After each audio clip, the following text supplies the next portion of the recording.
Sony using AI to make games, huh?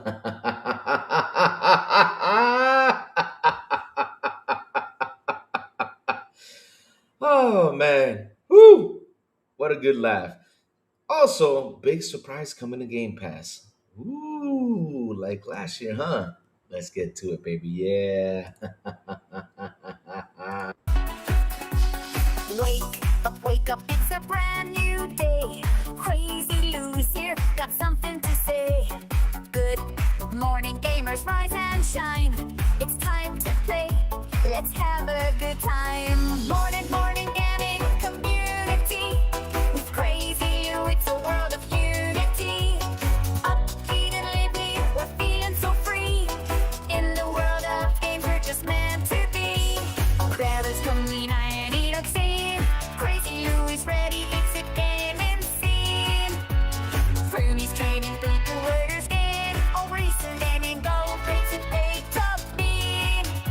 Good morning, Dom and Louie. It's a world of unity. Upbeat and lively, we're feeling so free. Initiating launch sequence.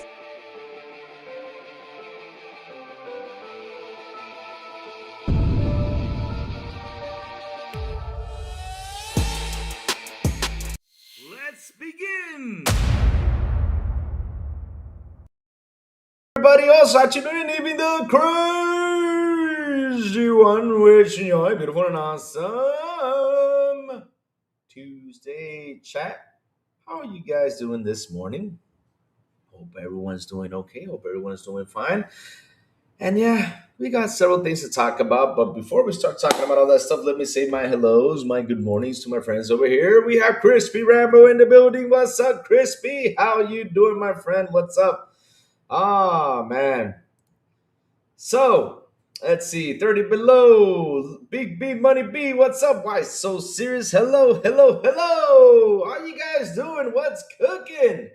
I mean, chat, look, going through the news, I bumped into this one yesterday. I remember I saw Sony looking into AI, trying to promote AI. I was like, there's a news running around, yeah, running around about Sony, using AI in video games. So, the question comes to terms though.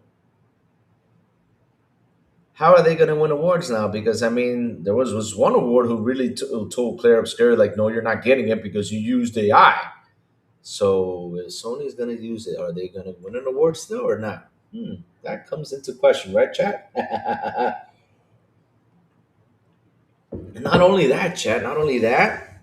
I remember when the whole AI situation started to come out. They said that Sony will never, ever, ever use AI to make games. I was like, really? Yeah, right. Crispy Rambo says, just having a coffee and playing guitar, Louis. Oh, that's awesome. That's awesome. Key and Game Pass, take Xbox and Game Pass, take my money. Big B, man. I don't know how you're not broke, Big B, because man, now you're saying you're gonna buy WWE 2K26. Are you really going to buy it, or are you looking for someone to gift it? Let's see though. What's up, why so serious, man? What's cooking, man? What's cooking? But let's get into it, chat. Because I mean, we have a couple things to talk about. We're gonna have some fun, like I said. We're gonna talk about that big Game Pass surprise, which I will leave it for last.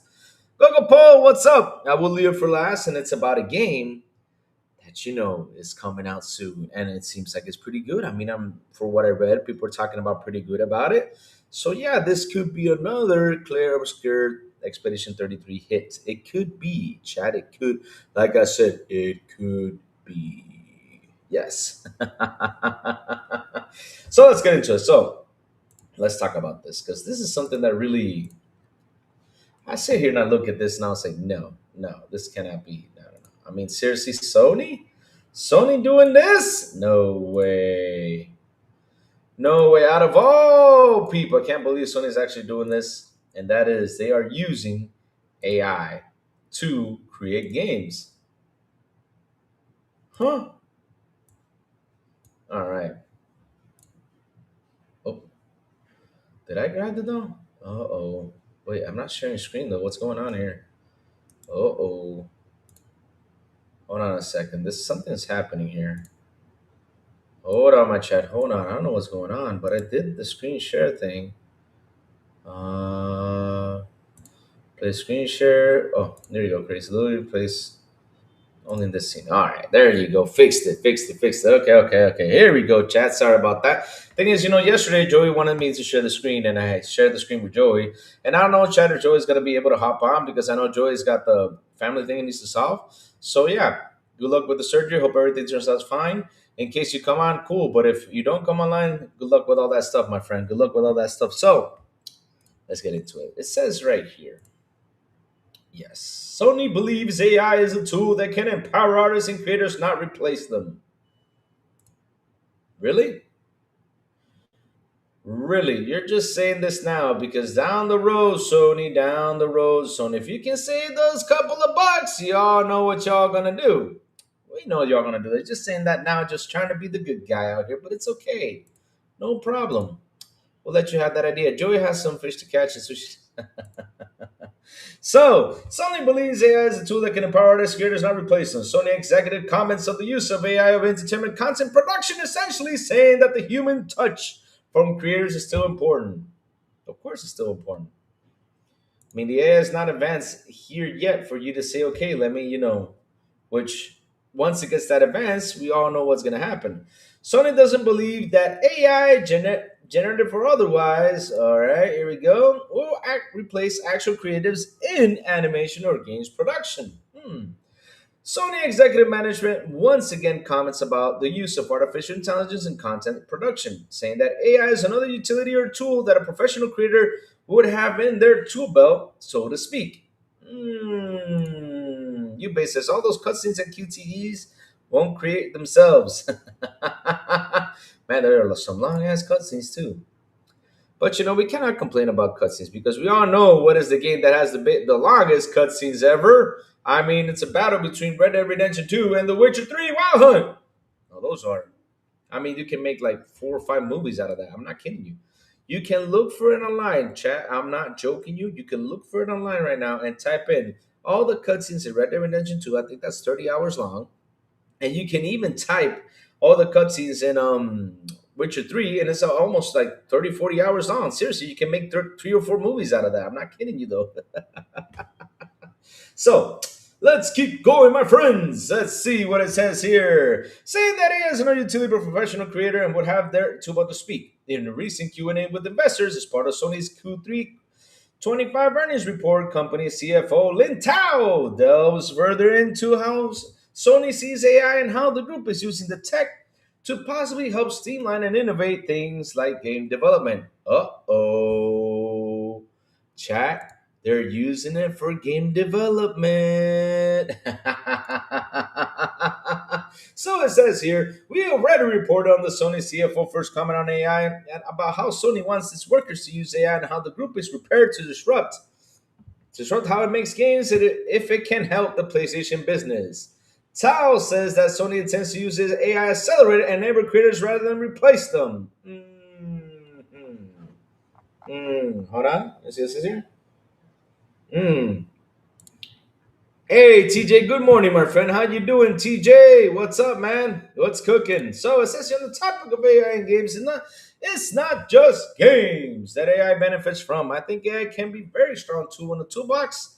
That's kind of the feeling that we have with artificial intelligence. The tool itself is not going to be a business. So I think we need the sensitivity of the artist and the tool to integrate in order to have another business chance or to have entertainment. That's the kind of understanding that we have. In that sense, I don't think AI is a threat. Creators can use AI in a quick way, and then we are going to help them make into a commercial product. I think this is Sony's mission. Tao says also downplays Google new Genie generative AI to investors, saying that tech simply isn't ready for mass commercialization. Seriously? With generative AI, there are various phases and trials going on, and now the technology is in the testing stage. There are very interesting things that are happening, but I think this is not yet to be ready to be commercialized. It's not as advanced as people wanted it to be. That's the truth. But damn, I mean, we all knew that. We see it all the time. But yet, the thing is, you're using this to cover up, right? Like, this is the future because you guys are using AI to make games. Seriously. I wonder how that's going to go in the awards. I wonder if they're going to win an award because, like I said, when Expedition 33 won too many awards last year, one of the awards said, well, you guys used AI, so you're not getting any award. I wonder how is that going to play when it comes down to Sony, though?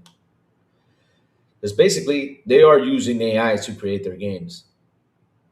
I mean, bro, they're saying it right here. It's right here. So let's keep going, though. AI has already changed how Sony video games hardware is made, with the PS5 Pro being developed with new specialized upscaling technology that enabled by AI. Oh, and the next gen PlayStation 6 is also being upgraded through advanced initiatives like the AMD X Sony Project Amethyst partnership. Okay, cool. We're gonna keep using AI upscalers, guys. It's not gonna be any more about the hardware. It's all going to be about AI upscaling, my friends. So yes, my chats, they are using AI to create their games. I remember when the whole AI discussion came out. You know, when the whole AI discussion came out about Xbox using AI, I remember that there was a rant out there saying, they're using AI to create games. We all know Sony's not going to do it. Blah, blah, blah. I'm like, yeah, Sony does do it. And I've proven again and again and again how Sony has an AI thing going on. They were like, no, they're just doing that for movies and stuff like that. I'm like, no, they're going to use it for video games. And yet here we are right now. They are promoting the AI thing over here on their games.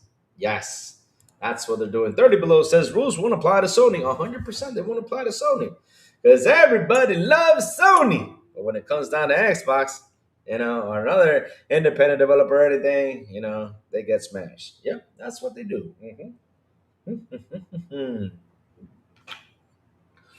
Ubay says gaming needs to embrace AI. It's the future. It's like fighting against digital media. Uh, hmm. How can I say this though, Ubay? Here's the thing though, Ubay. When you embrace something, right?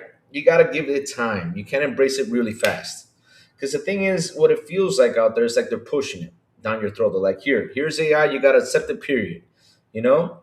But if they can go little by little, using the technology, trying to perfect the technology, help develop games and stuff like that, I mean, that's pretty cool. You can use the AI for that, which is no problem at all. It's just that the situation is that if they keep shoving it though, people will get irritated, people will get mad, and people will be scared of it. That's the whole problem. But if they go little by little, trying to show everybody how AI can help you do this, do that, like step by step, then people will probably understand it and probably enjoy it a bit more. Because right now, there's a little bit of fear factor out there, which is okay because this is a new technology thing. And of course, we have our butts, right?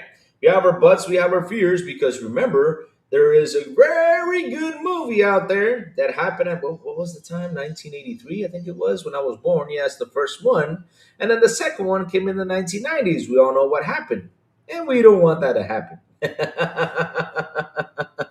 Alex Mijo says robots about to put pillows on our faces. La la la. Oh hell no! Unless if it's a Schwarzenegger, if it's a Terminator, sorry, Model T 100, I'm happy though. I'll get one. I'll get one. Yeah, people won't really small sector of games will. The ones who are terminally online, people won't really a small sector of gamers will. The one who are terminally online. Sony is the only major console maker that never had a console with four controller ports. Let me see. GameCube had four. Xbox had four. The 360 you could connect four, and then the PlayStation you could connect four. But I think they actually fixed that because I think you can actually connect four controllers right on the PlayStation. I mean, I don't know. I don't know, because here's the thing though, when it came down to multiplayer, the last multiplayer game I played with friends all together was Nintendo 64. That was the last time like I had like a big party though. Oh yeah, and the Xbox though with the LAN party. I forgot about that. Yeah, the LAN parties with the Xbox. Yeah, I forgot about the LAN parties. Yeah, yeah, I forgot about that. So basically, it was in the early 2000s, pretty much with the Nintendo 64. Yeah, that's how it was though. You cannot. Oh yeah, you cannot do that on any PlayStation console. You are correct, my friend. You are correct. They had like this big ass brick that you had to buy, and in order to have more people play on the game. I remember my best friend Steven, we used to go to the video club he used to work in, and in order to play like a big group of guys to play on the SmackDown Here Comes the Pain, he had to buy like a big ass port thing, to connect six controllers to it. That was the only way, and we were playing six. What is it? Six? Yeah, six versus six. Yeah, fun times though. Yeah, N64, GCN, Dreamcast, and OG Xbox were the only ones. Yep, that is true, my friend. That is true.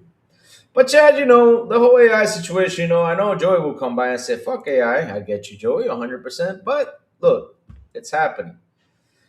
And little by little, we're going to have to be into the whole AI situation and try to understand it. Now, the thing is, if you guys do it step by step, or you guys want to do it one giant leap, which with that giant leap, it's not a good look. So, yeah, do it step by step, my friends, so people can understand and people can actually enjoy what's happening with AI.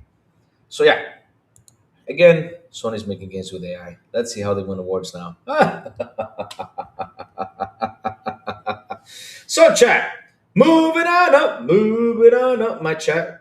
Look, we are going to talk about a big surprise that is coming to Xbox, which I'm extremely happy about. I'm super excited about because, listen, we have looked at this game for quite some time. It has been delayed tons of times. And yes, here it comes, my friends. Let's bring it over here. All right. So here we go. Let's bring this into subject right now. And wow, we're only 7 minutes in and we already covered the first half of the news. Uh oh. I better look for some more news, my chats. So here we go. Ah. Like I said, Game Pass is about to receive a big surprise, my friends, and that's happy. And I'm happy for it because let me tell you something. I've been looking at this game for quite some time. I have seen the trailer several times. So it has a cyberpunk, environment, which I'm super excited about. And yeah, let's just read about it. Replace final previews are in, and we could be in for a big surprise on Xbox Game Pass. The next indie hit on XGP. There you go. At the end of last year, we finally got a proper release date for the long in development indie title Replace, which is heading to Xbox Game Pass on March 12th. Now ahead, it's a highly anticipated launch next month. The final round of previews have landed, and it sounds like Sad Cats Sad Cat Studios could have some big surprises up its sleeve with this one. The likes of IGN, Eurogamer, and Games Radar have recently been hands-on the upcoming Game Pass title, and one thing these previews have in common is that Replace delivers surprises in spades. Presents that as a platformer, there's seemingly a lot more to this game than it appears. One preview spent 20 minutes enjoying a minigame with Replaced, adding a layer of depth to the experience that was unexpected. We'll summarize some of these final previews down below to give you more of an idea of how these previews have surprised folks. So let's read about it, chat. Replace, from what I have played so far, actually has a healthy dose of side quests that build up this world if you chat with those around you, around and about. And I really suggest you do. Among other things, that this saw me helping a young girl restore an arcade machine. I have spent 20 minutes enjoying a minigame with Replaced, which added a new layer to depth to a game I thought was going to be a fairly straightforward action based side scroller. Overall, I really think Replaced has the potential of to be something special. After spending just under 3 hours with it, it's safe to say that Replace is not what I thought it would be. Unexpected moments of emotional depth and initiative tweaks to the side scrolling platformer rulebook prove this one of the most unique new games of 2026. I completely get why Grid describes it as no longer no cookie cutter cyberpunk narrative. Reach Reach's journey is a heart. Oh wait, what is it? Reach's journey is a heartfelt, somehow optimistic one, despite the unforgiving landscape, and I can't wait to see how the story ends when Replace launches on March 12th. So, Replaced utilizes a surprising combination of ideas for a confident mix of platforming, puzzle, and combat. Across its opening 3 hours, it takes that well-worn replicant shell, but augments it with aspects from the likes of Ninja Gaiden. Inside and even LucasArts classics to create an exciting new cyberpunk vehicle, all while looking and sounding absolutely gorgeous. It's safe to say I'm excited. I started my playthrough thinking I knew that I was in for. I was wrong, but thankfully still ended it excited, knowing there's left to discover when we place the rest for PC and Xbox on March 12th. Of course, we linked each full written preview up above as well. If you like to read them, we'll chuck a couple of the videos down below as well as good measure. So, chat, this game is going to be a big freaking surprise. I mean, I'm excited to play Replace, my friends. I'm excited for it. I've been looking at that trailer for years and years and years. I mean, how many times have they shown this trailer? I mean, they showed it once, I think it was in 2020 or before that, and then it went radio silent, for a little bit. And then it got another trailer with no date. Then I think it got another trailer with no date. And I think it was like the third or fourth trailer that we have finally got the date for this game, which is this year. It's going to hit Xbox Game Pass and PC. And yes, I am ready for it. Super duper excited for it and ready to go and play it. Which is going to be at March 12th. So that basically, we have Resident Evil Requiem as Resident Evil Requiem on February, on the final, close to the end of February, right? Yeah, Resident Evil Requiem lands close to the end of February, and then we have replaced on March 12th. So I got to rush to Resident Evil Requiem because this one I want to play it. Yes. And just in case, my chat, you guys don't know what Replace is, this is Replace. In case you missed it, let me go look for the trailer and post it here. I'm gonna keep it on the down low so that way Louis does not get a copyright strike because I hate those copyright strikes, and I hate fighting YouTube for that. I really do. So yeah, if you guys have not seen Replace, this is the Replace the game, which is a really fun. I mean, seriously, I'm in love with the art style and everything. This is why, chat. One of the main reasons I keep telling you guys, people worry a lot about graphics. It's not all about graphics, my friends. There's more depth into it. So this is the game. Here you go. I'm gonna show it to you real quick. Wow, I'll look for some news. So yes, this is Replace, my friends. And man, even though it's not Last of Us 2 graphics, Resident Evil 9 graphics, and all that stuff, this game looks hella fun. It does. It does. Man, I'm excited for it. Let me go see. I want to play RE9, but I'm too cheap for fork over the money. Ah, yes, I get it, my friend. I get it. It happens to all of us. It happens to all of us. But you know what? If you're a big Resident Evil fan, you should. I mean, why not? Why not? I mean, if you know you're gonna enjoy the game, you should. Don't be afraid to fork it if you know you're gonna enjoy it though. If you're a big Resident Evil fan like I am, I've been playing Resident Evil since it's one of my favorite horror games, so I won't be afraid to fork the 70 right there. I won't be afraid because it's a good game. It's worth it. Sometimes it's worth waiting for it. But Resident Evil is always going to be Resident Evil. I mean, I think like the worst Resident Evil ever made was one in PS1, and then there was that Resident Evil 6, which some people did like and some people didn't though, which is okay. It happens. It happens. But yeah, chat. Like I said, this is Replaced. And like I said, it doesn't have Last of Us graphics. Doesn't have all that, nifty, cool graphic stuff. But man, it looks fucking awesome. The way it is, this game looks is going to be insane. Look at that. Oh man, I'm hyped. I'm hyped. There you go. Replaced. Yes, my friends, Replaced. March 12th. Let's go. 2026 on Xbox Game Pass and PC. Yes, let's go. All right, done. All right, Safa, I'm going to catch you right now. So Safa comes in and she says, I can't believe how Sony gets a pass of using AI while other publishers and studios are getting smoked over. I seriously don't get it. I might have to put that one. Ah, there you go. See, Safo even gets what I'm saying too. I'm starting to support Eastern developers more. Western developers aren't that good these days. Really, Harry? You're right. Well, You know what? I'm actually supporting even more, Harry. I'm actually supporting more indie games and double A games more than the big triple A games. When I sit down and look at the big triple A games, I look at them and I'm like, I feel like I played this. That's been my problem though. Like I say, I feel like I played this. Like I feel like I've been done that. For example, I'll say this again. I mentioned a lot of Dave the Diver, but Dave the Diver for me was the big breakthrough for me. I was like, wow, this is amazing. Dredge is another amazing game too.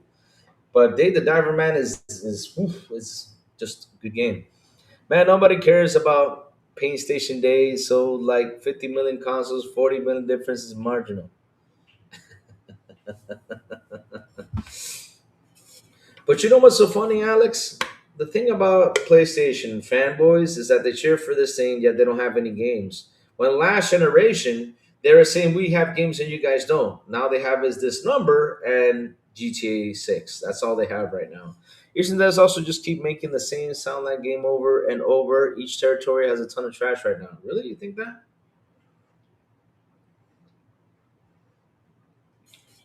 It's 1% of gamers that care about exclusive really pathetic low. Yeah, that's true, Alex. You're 100% correct. The only place where exclusives do actually work is Nintendo. I mentioned it before because we see it. We see it. We see how much their exclusive sells over there, which is pretty good on their side. But when it comes down to PlayStation and Xbox, it's like they don't care because look at Ghost of Yotei, for example. Ghost of Yotei was at what 3%, I think it was. I mean, they sold more, of course, but it was at 3%. But even though like not a lot of people buying it. Astrobot didn't even make a dent on the PS5s though, and it was Game of the Year. Yeah, you just also keep making those soul like games over and over. Each territory has a ton of each. Eh, But that's the thing, though. Like, it all depends on what game you want to purchase, right? Like I was telling you, look at Dave the Diver. Dave the Diver is not a Souls like it's a really fun game. I really recommend it. It's one of those games that are really freaking fun to play, right? Dredge is another fun game. This replace game is going to be super fun. What it sees and what it shows like it looks like it's going to be real fun. What else? Let me see what other game. RoboCop. Oof, I love RoboCop. Oh my god, that RoboCop game is hands down. You also have the Phonic games, which the multiplayer is pretty fun. The Killer Clowns is pretty fun. If you play with a couple of friends, now if you play it alone, it's like, it's okay. But yeah, that's also a problem for them. The third party generally get crushed by Nintendo first party. That's 100% true. Dark Zone says Nvidia and Microsoft are going hard with the AI stuff, so hard that they are the ones in charge of pushing it. I mean, look, they have to push it. They have to push it in a way because they have an idea. Now the question is, how far can you push it, and when is it time to slow down from pushing it and take your time in delivering this AI tech? That's the question that they got to sit down and analyze because not only that they are pushing it, almost everybody's trying to push AI out there, and they're pushing it pretty hard. They got to step back a bit. So RoboCop runs gone on my 1070 Ti, and man, Racing, tell me, does it look good? Because I gotta say though, that RoboCop game was boom, boom, boom, boom, boom, boom, boom. Like seriously, if I always say this, I finished RoboCop the game, and I always said that should have been the third movie. That's the third movie right there. Because that third movie from the original RoboCop, nah, come on, that was awful. Ugh. Nobody's innovating games anymore. Hopefully, Rockstar can get us out of the funk, though. Huh? Get us out the funk. Rockstar. Hmm.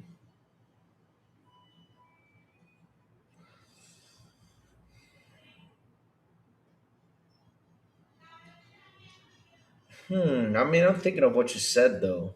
Rockstar get us out the funk. I mean, the only thing Rockstar can do is make the characters more engaging and stuff like that, and all those fun mini games and stuff. But at the end of the day, though, what can it be that what game can it be that can change the system of us how we play games? The only thing in chat, let me tell you something.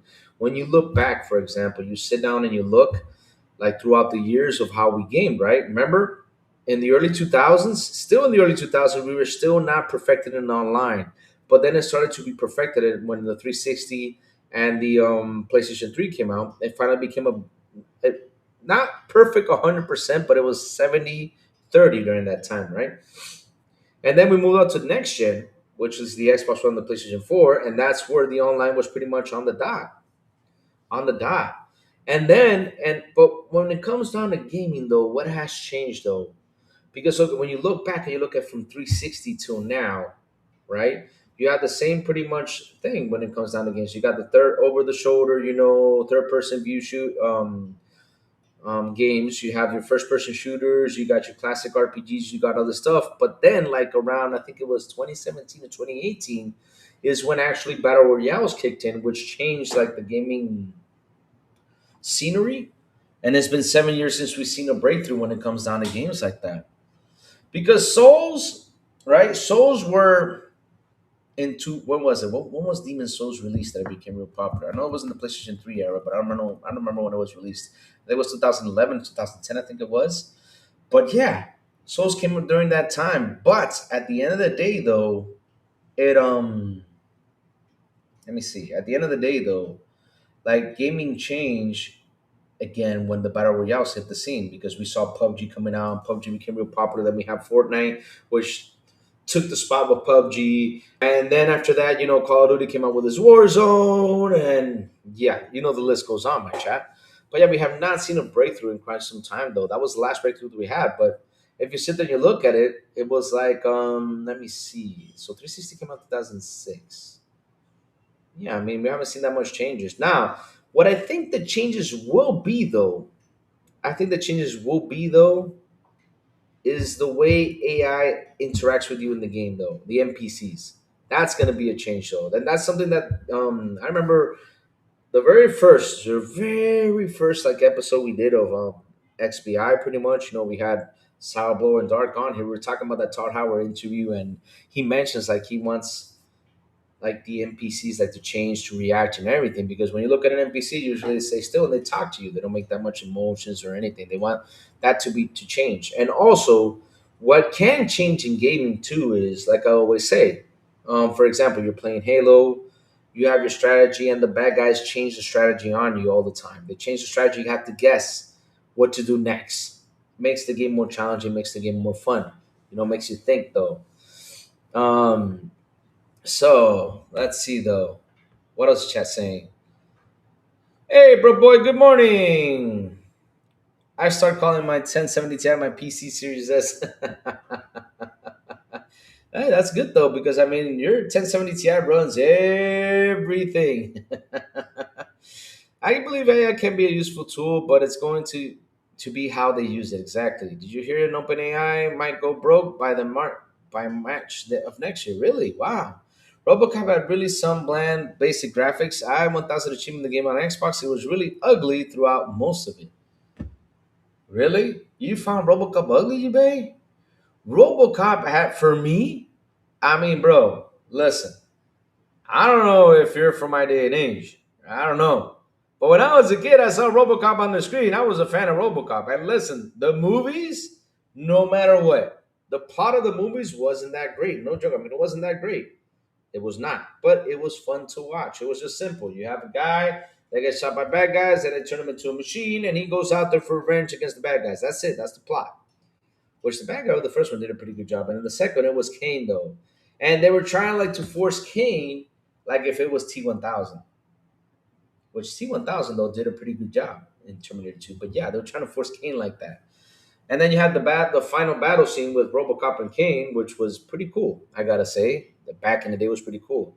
And still to this day, when you look at it, like, oh man, it's still pretty cool though how they did that battle scene though.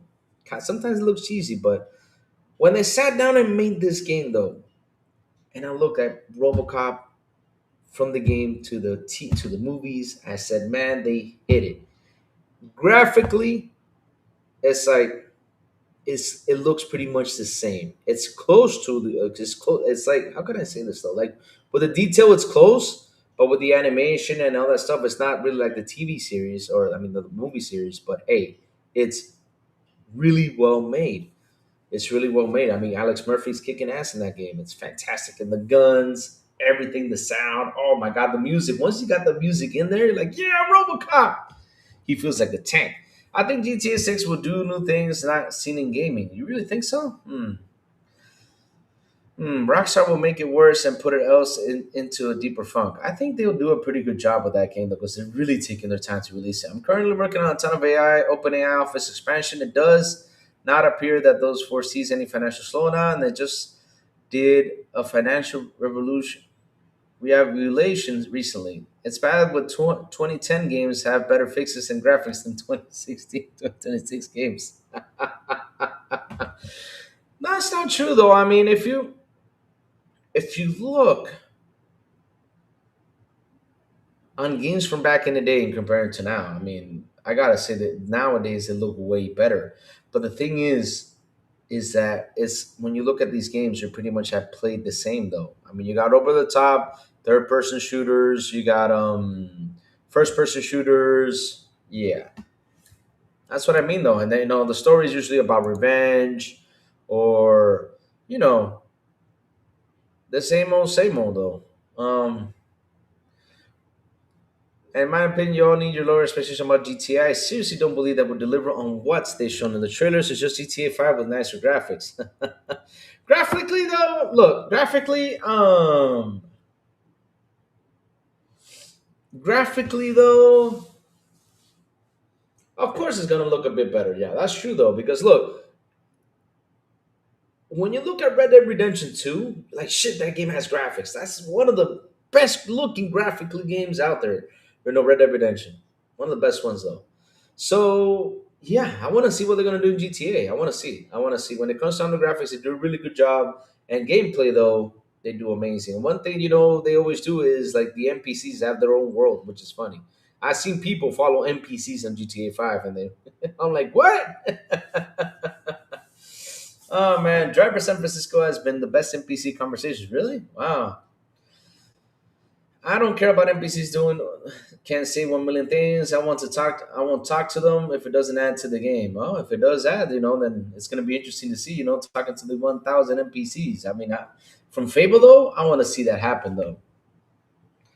I want to see that happen. I want to really try that out. Louis, off topic. Do you think there is any chance we get a Transformer War or Cybertron remaster remake?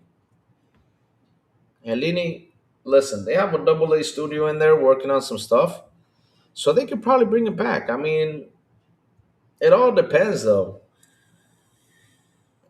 It all depends. They could probably bring it back, man. They probably will. They probably will if everything is in line to do it. They probably will bring it back. And like I said, they have like a small studio, trying to sit there and bring back all these games. They're pretty much put to the side.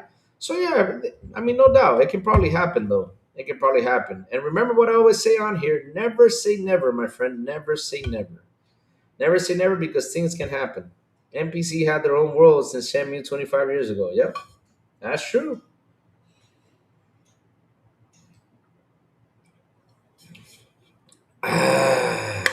Driver San Francisco has the best NPC conversations. I don't care what NPCs let me see. Oh, you're my same age. Okay, I mean, if you watch RoboCop, though, you play this game, you feel the love. It's like I always say about Alien Isolation. Like, Alien Isolation did not have the best graphics. Hands down, it didn't. But, man, when it comes to detail, whew, literally, one of my favorite things about Alien Isolation is when you sit down on the computer and you start typing. It's like I'm like, it's like the movie. And when you wake up in the sleeping pod, you see the dust on the sleeping pod. I was like, wow, this is amazing. Let me see. Best NPC conversation ever was Rex Shepard Rex, end the conversation. Really? Driver's Episode was awesome. Hmm. But yeah, like I said though, that's gonna be the probably the next breakthrough about next gen. When it comes down to games, though, is what the NPCs can do. If you're playing Call of Duty, they change the tactics on you. They think better. You chug a grenade, throw it back at you. They slap you, or they come by and then slap you with the gun or stab you, something like that. I don't know. Tomorrow we're getting Planet of Lana demo. Raichi happy with this Planet of Lana games. Good, Raichi, good. I'm happy for you, brother.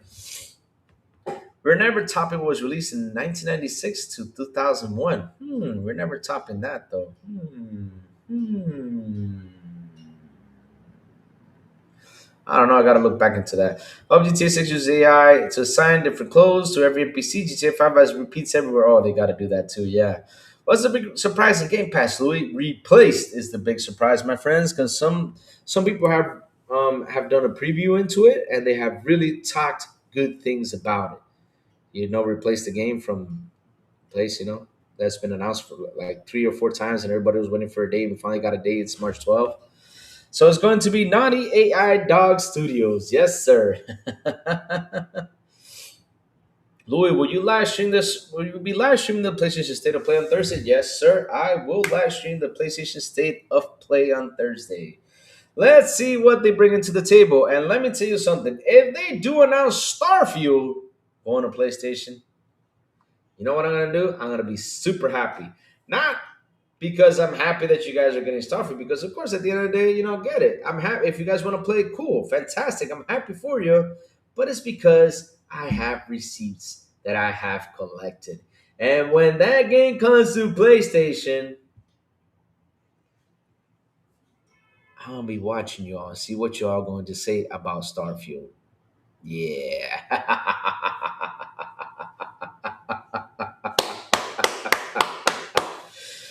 But yeah, everybody's been craving for that game, and let's see. And another thing, though, I hope you guys buy it because you guys talk the talk but don't walk the walk. No kidding. You guys talk a lot of crap but don't buy shit. You don't. I'm sorry, that's the truth. Though. So I really do hope you guys prove me wrong on that one too. Sony has to show Wolverine this week. It's coming 2026. They are running out of time. Hmm. Hmm. They did show us Wolverine though. But yeah, they could show it though. With the Starfield announcement probably incoming, I see the PS fanboys are back to sit to the Phil line. He said Starfield wasn't one of the 4 games narrative. Hmm. Now there's a bunch of YouTubers out there who got caught by saying that this game was not going to go over there, and the other game was not going to go over there, and another game was going to. That's what we're going to see with the bro boy, because hey, the funny thing is, we talk a lot of stuff, right? But at the end of the day, though, we miss sometimes. Like someone I know who every time zoom in camera, every time, my friends, every time something gets noticed, he comes out and he says, "Hey, you got to give me my props because I said this in 2018." Come on, man. Seriously, I don't get it. Steven Pozo, don't you have anything better to do, bro, than coming over here and say RIP Xbox and Phil Noy? I mean, if you're gonna bring a conversation, bring it. I'm giving you one chance. Because if you're gonna keep up with the RIP Xbox, I'm gonna kick you out, bro. I'm sorry. You're not gonna come over here and disrupt my chat, bro. I'm sorry about that. We're having a good conversation here. Or either join the conversation or get the F out, bro. No kidding. Ah, there you go, bro. Boy said it. Yep, that's the man. Hip hop gamer. Yes. I don't get it. Why does he go out there and say it? Like seriously, when I saw him about when I saw him going out there saying, "Well, I said this in 2024," I'm like, bro, who cares? I mean, we've been talking about Xbox going to PC or having full blown Windows in it for like 2 or 3 years already now. Since we know that we're going to PC likes of things. Come on. He's the only one I know that's bragging about it. I was right before anyone. Exactly. I don't get it. Why does he have to brag about that stuff, bro? I mean, who cares? Shit. I mean, look, I can say that Sony's TV division is going to crumble. I can say that. Are you guys gonna take me seriously? No, I don't know. It can happen because some things crumble. That's the truth, though. And if it crumbles, it's like 5 years later it crumbles. I don't want to come back and say, well, I said that 5 years ago. I mean, I'm gonna be stupid though. There you go, Steve Poser. You got your timeout. Keep going. He said something else though. Well, I mean, I'm not kidding, man. I'm right. You know what I'm doing these days, chat? They come over here trying to be disruptive. I'm kicking their asses out of here. I'm done with that shit. No more friendly lube. So let's see. They'll have Jeff Kegel announce the ESF to PS5. He'll have a chub. I was positive to announce PS by the end of last year. It didn't happen. Yeah, because that's another one that they go out here, they announce it, and they don't. And that's something I don't understand, though. I mean, I keep saying it. Stop with the guessing. Let things come around.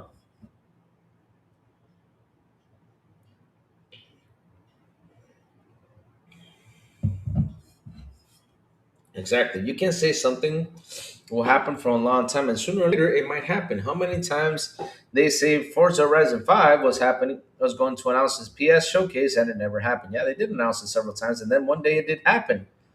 But I didn't see him like come over here and say, "See, I knew I was right. I told you all this was coming." Yeah, because that's the thing though. Like, what's the point of you doing that?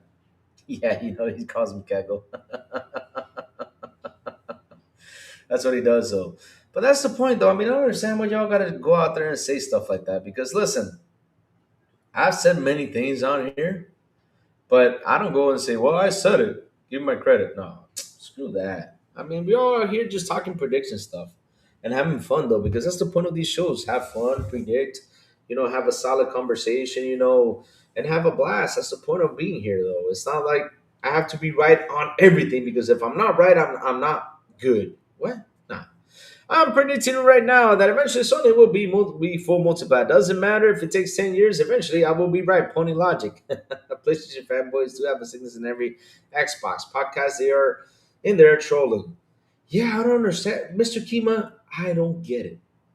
Because look, Mr. Kima, if you, like, for example, if I'm here slandering, saying F to Sony, blow up, disappear, stuff like that, you can come, then you join the fight.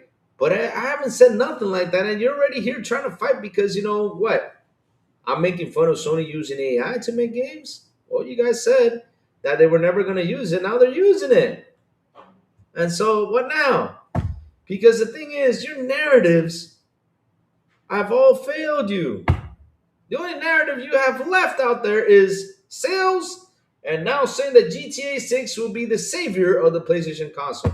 When back in the day it used to be exclusive. Remember that, bro boy? It was all about exclusives. Now it's GTA 6, a third party game, my friends.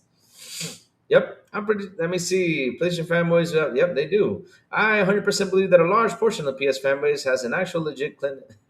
I don't know about that, bro.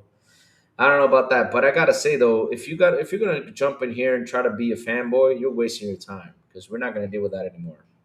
Either you join the conversation, and have fun like we do as video game players and everything, or shit. Because look, we can slander, but we're slandering with fun. We're not slandering to take it personally. Actually, it was about the BF6 first. Really? Hmm. That was another one. You remember with Battlefield 6? They were like, oh, it's going to kill Call of Duty. It's going to destroy it. No, but that was against Call of Duty, though. Bro, boy, it was not about saving PlayStation. GTA 6 would be the thing that would save it, though. Let me see. Louis, I will be here on Thursday State of Play. I'm excited to see what unique experience will come to PlayStation CU. All right, yeah. I mean, anything that goes over there, I'm happy for you guys. Look, the point is, and this is why I'm happy. I'll tell you why, my chat. Look, if you guys are playing games, that's what makes me happy. Across all the stuff we do on here, because look, we sit here, we entertain, we have fun, we have conversations, and that's the point of it. But if you're having fun, I'm happy for you. Now, if you come over here and try to fight people, then hey, you know, Lord, you're going to give me your Discord ID. You're not. Listen, go join our Discord. It's right here. Go in the description down below. You can right now join our Discord, and you join it right there, and I'm there. And I'll type when you just wave at me, and I'll tell you which one is mine. Jesse James, right here. Join our Discord right here. It's a permanent. I just posted it. It's a permanent. What's it called? Joining thing, whatever it's called. Permanent link. Sorry. Yeah, they were claiming Battlefield it was because it was COD's competition. They wanted COD to fail because MS and Xbox owned it. I saw several PS fanboys say they want COD to fail simply because MS owns it. Well, I mean, bro, that's stupid. That's one of the most, like, seriously, I sit there and look at them like, bro, that's one stupid ass argument. I mean, bring something good at the table, though. Because seriously, that's a stupid argument saying that this game is going to do it. I even said it. I said, in order for Battlefield to take down Call of Duty, it's going to take a lot of time because the way Discord is recording your photo ID in March. Oh, nice. I'm going to take a picture of mine. So, wait. So, if Discord, what happens if I take a picture of my butt? Would you be looking at? No, I'm just kidding. I'll just message chat. Oh, they will, though? Okay. I mean, hey, have fun with that. Um, But yeah, I mean I mean it's gonna take them some time. You gotta really sit down and bring in the content for people to hop in back. I mean now look, after everybody played it, after the fever was gone, and you know what was the fever? Trying to take down Call of Duty.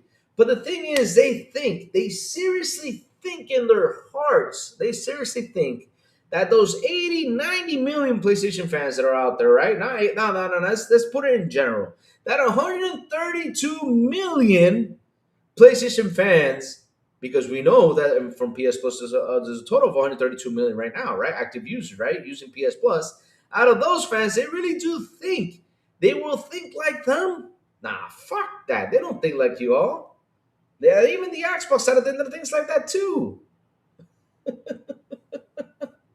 Because look, it's kind of funny though when you sit down and you look at things, right? Remember, let's go back to 2014. You remember, me and Joe were having this conversation yesterday where it pretty much all began. When the 1080p 900p came out, is where everything went downhill, is when it got stupid crazy, right? 1080p 900p, yep. And then it was all about the exclusives. They weaponized exclusives. And like what I said, though, they were saying, well, exclusives do matter. They push the console to sell. And now all of a sudden, right, chat, and this is so true. Go out there and see it for yourselves. All of a sudden, is GTA 6 going to be the seller of PlayStation? It's not anymore exclusives, it's GTA 6. And some of them in their head, they think, no joke, they actually think that PlayStation 6 is exclusive to PlayStation. I mean, GTA 6, sorry. I don't know why I have PlayStation 6, sorry about that. GTA 6 is exclusive to PlayStation. I'm not kidding you. They think that. I sit there and I look at them. I'm like, oh my God, how can you think that GTA 6 is exclusive to that? And they think, chat, let me tell you another joke. Here's another one. Y'all ready for this? They think by having marketing rights is a win for them.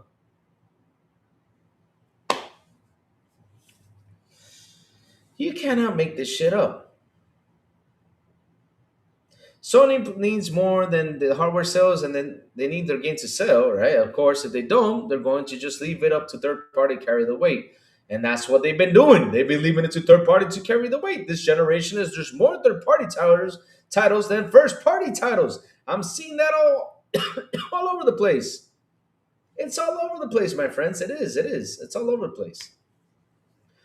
Game Pass price increase is rumored that to come along with more bundles like EA Play and Ubisoft Plus, also supposed to be multiple tiers. That's coming around now. Another rumor of Game Pass price increases. Okay, got a point that Wolverine was gonna save gaming. Like, bro, seriously? No, it's not gonna save it. I'm sorry, no. Of course, it will help boost some probably some consoles, but at the end of the day, though, it's not Sony's number one console booster. Sale is called Call of Duty. That was why they went to AB. That's why they went to the CMA. That's why they went to the FTC. That's why, Jim Ryan, got tired of traveling. He did. He got tired of traveling because it was a lot of on the floor begging for that game not to be exclusive. And then, right, we find out from the 30th anniversary from Sakana. Remember the 30th PlayStation anniversary when they came out? They told y'all what was the games that mostly sold on PlayStation. It was Call of Duty, Call of Duty, Call of Duty, Call of Duty, Call of Duty, GTA, Call of Duty, Call of Duty, Call of Duty, GTA, Call of Duty, Call of Duty, Call of Duty, GTA. And then only one exclusive sold, which made them a lot of money, and that was Spider-Man. I mean, come on, man. Come on. Can't make this up. Because, I mean, let me tell you something. If we do look at the Nintendo anniversary, let me drink some water on this one. I mean, chat, if we do look on the Nintendo anniversary, we all know what really sold on Nintendo. And the most is going to be probably Mario, Zelda, Mario, Zelda, Mario, Zelda, or Mario Kart. You know what's so funny, chat? I have a picture on here, which is true, though. Did you all know that Mario Kart,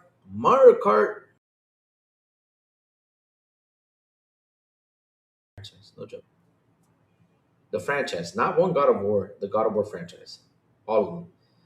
Mario Kart, the one that came out for Switch, right? I think it was for the Wii U, then it went to Switch. Sold even more. That one game sold more than the God of War franchise.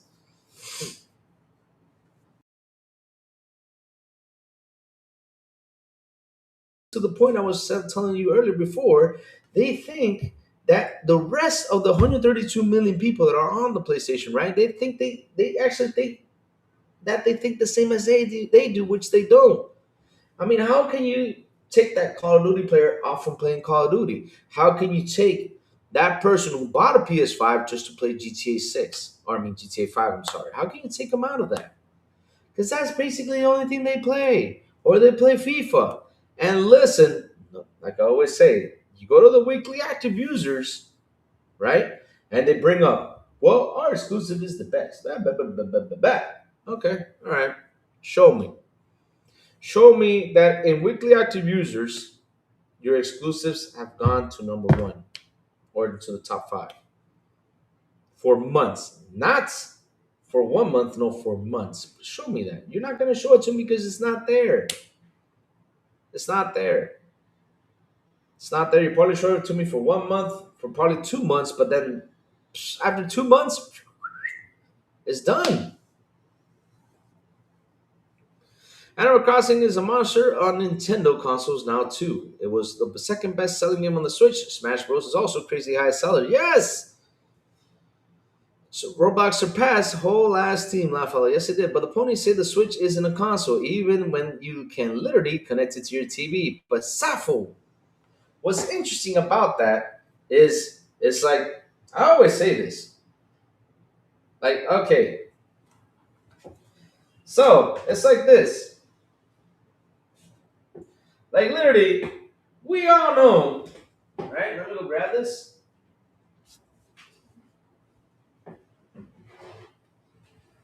We all know how this baby came around. And chat, why did this baby come around? I mean, seriously, why did this PS1 came around? Why did it? Why did it come around? And who were they competing against? I don't know. Wait, my camera just died? Okay, I'm back. Oh shoot, I don't know what happened there. Okay, bring it back in. So like I was saying though, chat, we know why this baby came around. This one. Why did it come around, my chat? This is the very first PlayStation. How do I know this? Because look, there's three plugs in there. The very first PlayStation ever came out, basically. How did this thing came around, chat? Simple and easy. Because they were trying to do a partnership with Nintendo, and Nintendo said, and that's it. That's why it came out. That's why they proceeded. And what did they do after that? Because Nintendo said no, exactly. So how can they go out there and say, well, Nintendo's not a competitor anymore? Woo! Chat, you all know that is the biggest lie because how do we know that is the biggest lie out there? Because if you start, like I always said, listen, it's like battleship. We just got to place our ships in the correct way in order for the attack to go. Or we just got to do is connect the dots, simple and easy, connect the dots. And guess what happened? They say, oh, Nintendo Switch is not a competitor, blah, blah, blah. But, when Nintendo was getting close to the goal of being, right, the best selling console in history, what did PlayStation do? You got Sean Layden kissing up to him, saying, oh, hold on. Yes, it's true. This thing sold 163 million consoles. Why? Because they got a sticker right there saying it did. Here you go. Let's take a better picture now.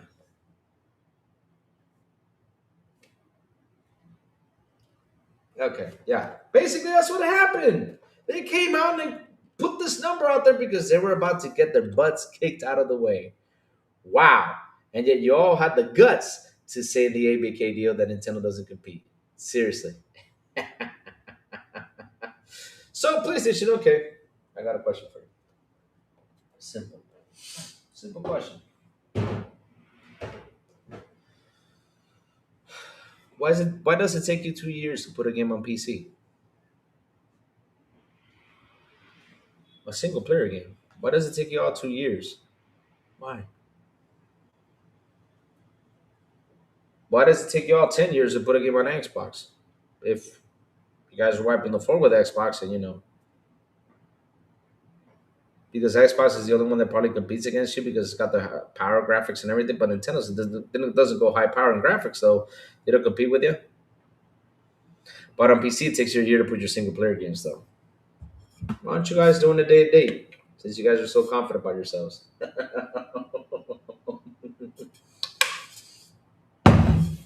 Shit.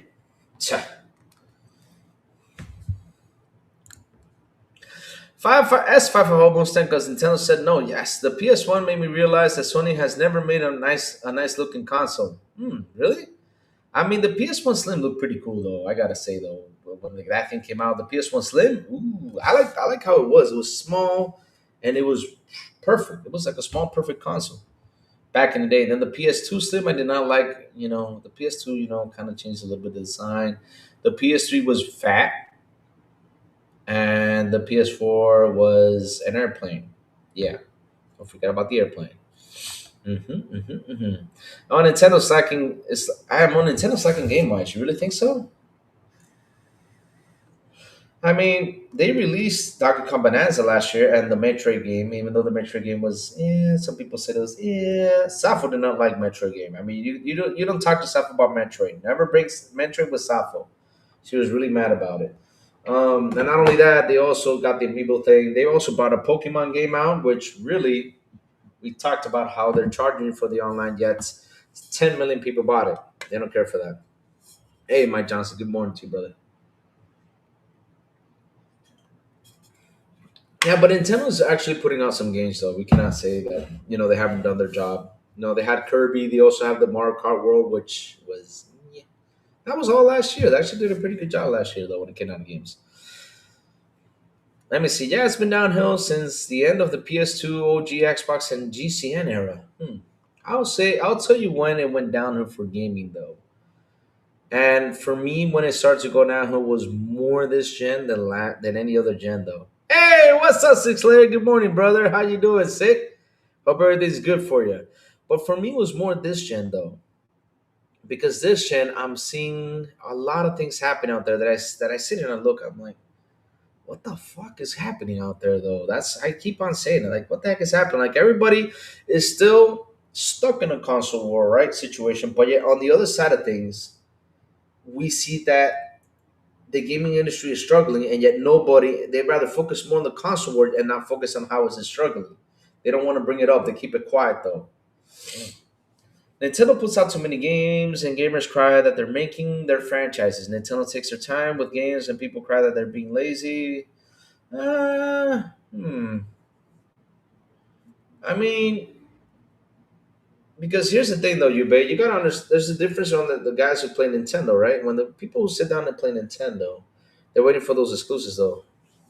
So you're going to check out the set, but of course I am. We're gonna stream it, my brother. We're gonna stream it. So we're gonna go on and stream it, which of course I really, man, Mike Johnson, I really do hope Starfield lands over there because I got so many receipts. And when it comes to PlayStation, I'm gonna be, like I said, I'll be watching you. Yes. Right there, I don't care. I have my eye right there. Be like, what are you gonna say about this game now? This is released on PlayStation. It's gonna be a fun show though. The PS3 wafer is still the best looking console. IMO, really for you? That's cool. The state of play is gonna show some stuff. Yeah, they're gonna bring some stuff into the thing. PS5's Trash series was cool, but Game Pass price, oof. Oh lord. Because like I said though, this generation got weird. I mean, look, it went downhill because one thing happened. Two or three things happened, right? You have price hikes that really, really taken toll of these gaming companies. They have really, no joke. Even though they say PlayStation sold 92 million or shipped 92 million, whatever it is, because they say sales shift. I don't know. I don't care. But at the end of the day, their pacing when it comes to sales slowed down because of price hikes. Same thing with Xbox. Nintendo's also even though they sold 17 million with the new console though, but right now they're sitting there saying, well, I don't know if we should increase or not. We'll wait a while. Let's see what happens though. But yes, it all went downhill though.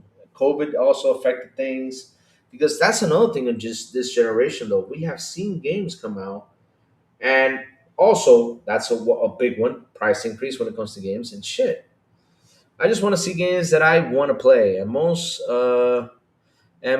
will be multi-platform. This is true of all showcases and from every multi-platform vendor. Yep.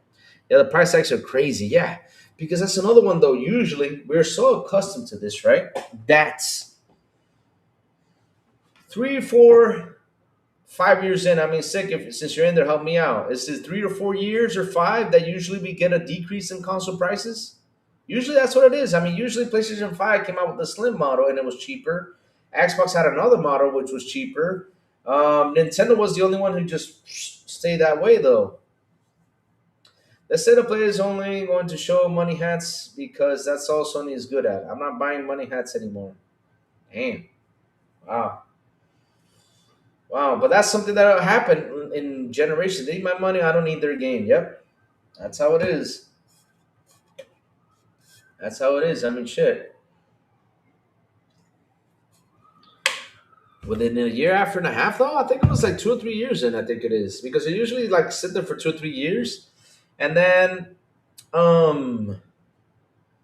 like after like 2 or 3 years, they start releasing consoles with cheaper prices and everything, and then people get into it. Because I remember last gen when the PS4 and Xbox released, the yeah PS4 and Xbox One released. I remember like around 2 or 3 years, it got a leap. People started buying. Instead, we would have Starfield, 007, Wolverine will be last. Really? Remember, chat only first party game counts. Oh, that was another one. But no Ragey. Now GTA is the godforsaken savior of PlayStation. Come on, man. That's like seriously, you guys change too much your narrative. It's like what I say though. You all move too much the goalposts, and you can never say I was wrong. It's impossible to get a Sony PlayStation fanboy to say I was wrong for what I said. They will never admit to it. They'd rather go ahead and promote and make up all this stuff. Like I said, they're saying like the marketing deal will save PlayStation with GTA 6. I'm like, it's coming out to Xbox. It's like seriously, why do you think? And probably the marketing, all you get was a skin or what or whatever. But at the end of the day, you think they're if they have an Xbox Series X, they're gonna go ahead and buy a PlayStation 5 that costs $500. Come on, at least unless they find a refurbished one for 200. But heck, just to play GTA Online, no.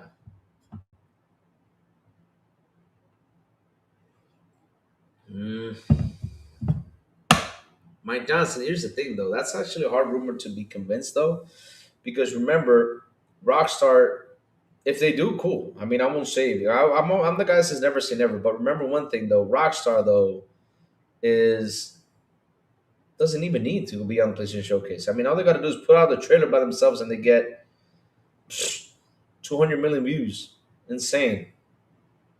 GTA won't save anything. Most people who play it already have the consoles for it, but it will clear out the shelves of whatever system are in stock with that release week month. Yep, that's how it is. I thought Sony's winning according to them. Why do they need GTA 6? Rayoid, that is a good question. They need that for what's it called? Their narrative war. Remember, PlayStation fans need something to say I won about. And the funny thing is, I haven't won shit. The people buying the ones who play Fortnite, 2K, and Louis, did you talk about the small update to the PC app and the Xbox? No, Chill Walker, send it over. Send it to the Discord. I'll talk about it. We'll talk about it a little bit. It's not a state of play of the Xbox Showcase, just like ponies want a FAFO of the Xbox Showcase. You know what I just want, guys? I just want games to be shown. That's all. And I hope that this state of play, actually bring up some good stuff because the other ones were meh. They were somewhat okay. Not the best showcases though. I mean, but I hope they really do kick butt in this one. I really hope they show Wolverine. I know Saurus is probably going to be there because we're getting the Saurus release soon. I don't know if Marathon's going to be there, but it could be. But GTA though, I'm I'm 60-40 there. 60-40. 64 60 say it's not going to be there, 40% that could be there. But yeah, I always say never at the end of the day, though. Yeah, the Xbox PC app as the sound effects now. Oh, really? Ah, so we turn it on. It says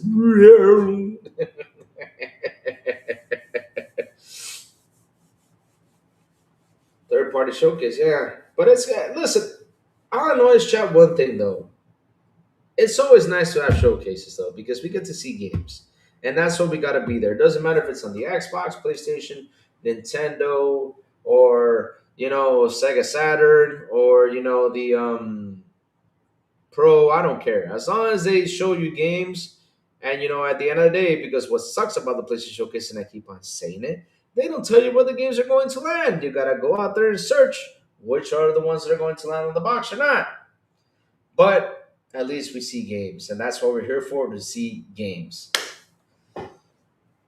Watch the first half be about the Pistol 2.0, or it could be about the feces.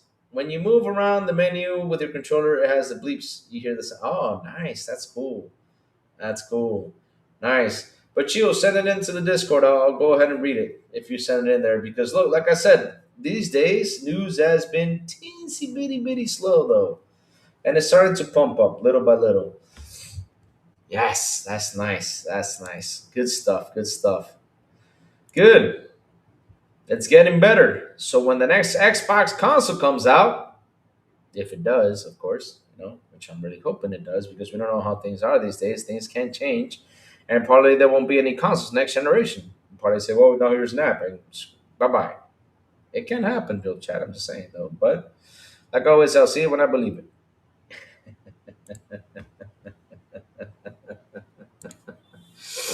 But yeah, they're making it ready for us. When the transition comes, we'll be happy. 100%.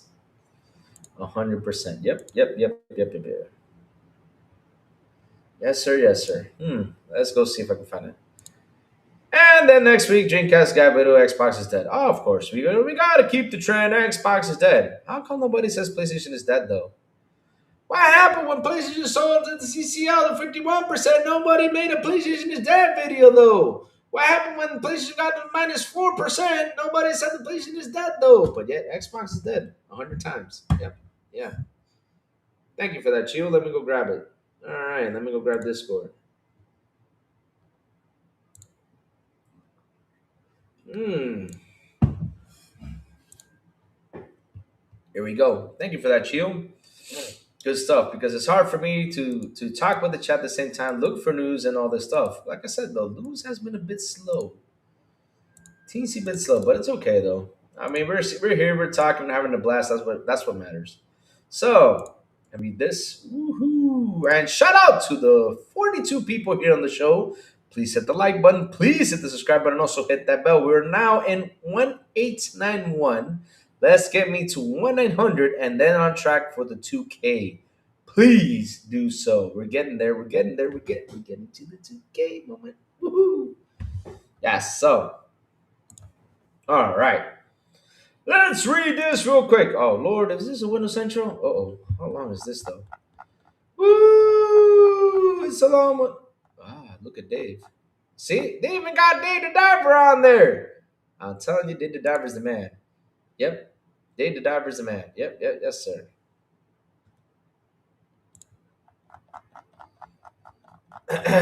So let's get into it. So it says here, the latest Xbox Ally update is a new feature to make it more console-like. The sweet new soundscape was hit in the Xbox Ally X handheld, making the UI navigation sound more like a standard Xbox Series console. Nice.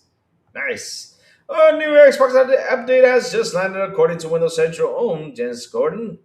It has brought a fresh new soundscape to the console's UI.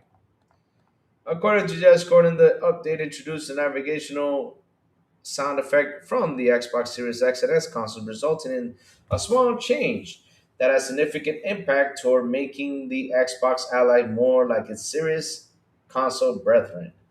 The new soundscape is an optional addition to the handheld's UI, and who aren't a fan of the new studio bits can visit to the Xbox Ally settings tab to customize the navigation sounds. The volume of this for the sounds can be turned up or down as needed, or completely disabled if you prefer a quieter dashboard experience. Okay. Gordon also reports that in addition to the new navigation audio, the overall dashboard experience for the Xbox Ally seems to have improved, and is more responsive with this latest update. Hey, Dave the Diver. Yeah, there is the man. Yep. Significant changelog information for the Xbox Ally has been scarce despite continued updates working their way to the system. The last update to the ROG Ally changelog forum was back in November 2025, but the system is expected to receive a major update in March and would turn on the MPU clip recording feature. Nice. Due to the lack of changelog information, we're currently uncertain if the new audio update is only available to Windows insiders or Xbox insiders who have.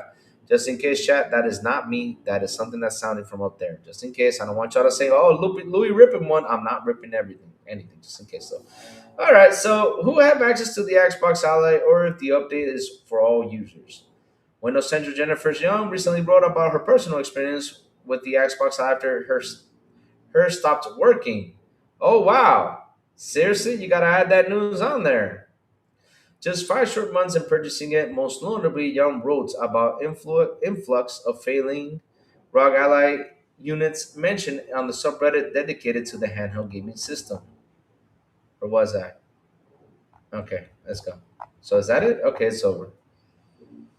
But yeah, of course, they had to have the negative on it because someone's ROG Ally stopped working. ROG Ally is dead now. Yep, it's dead, guys.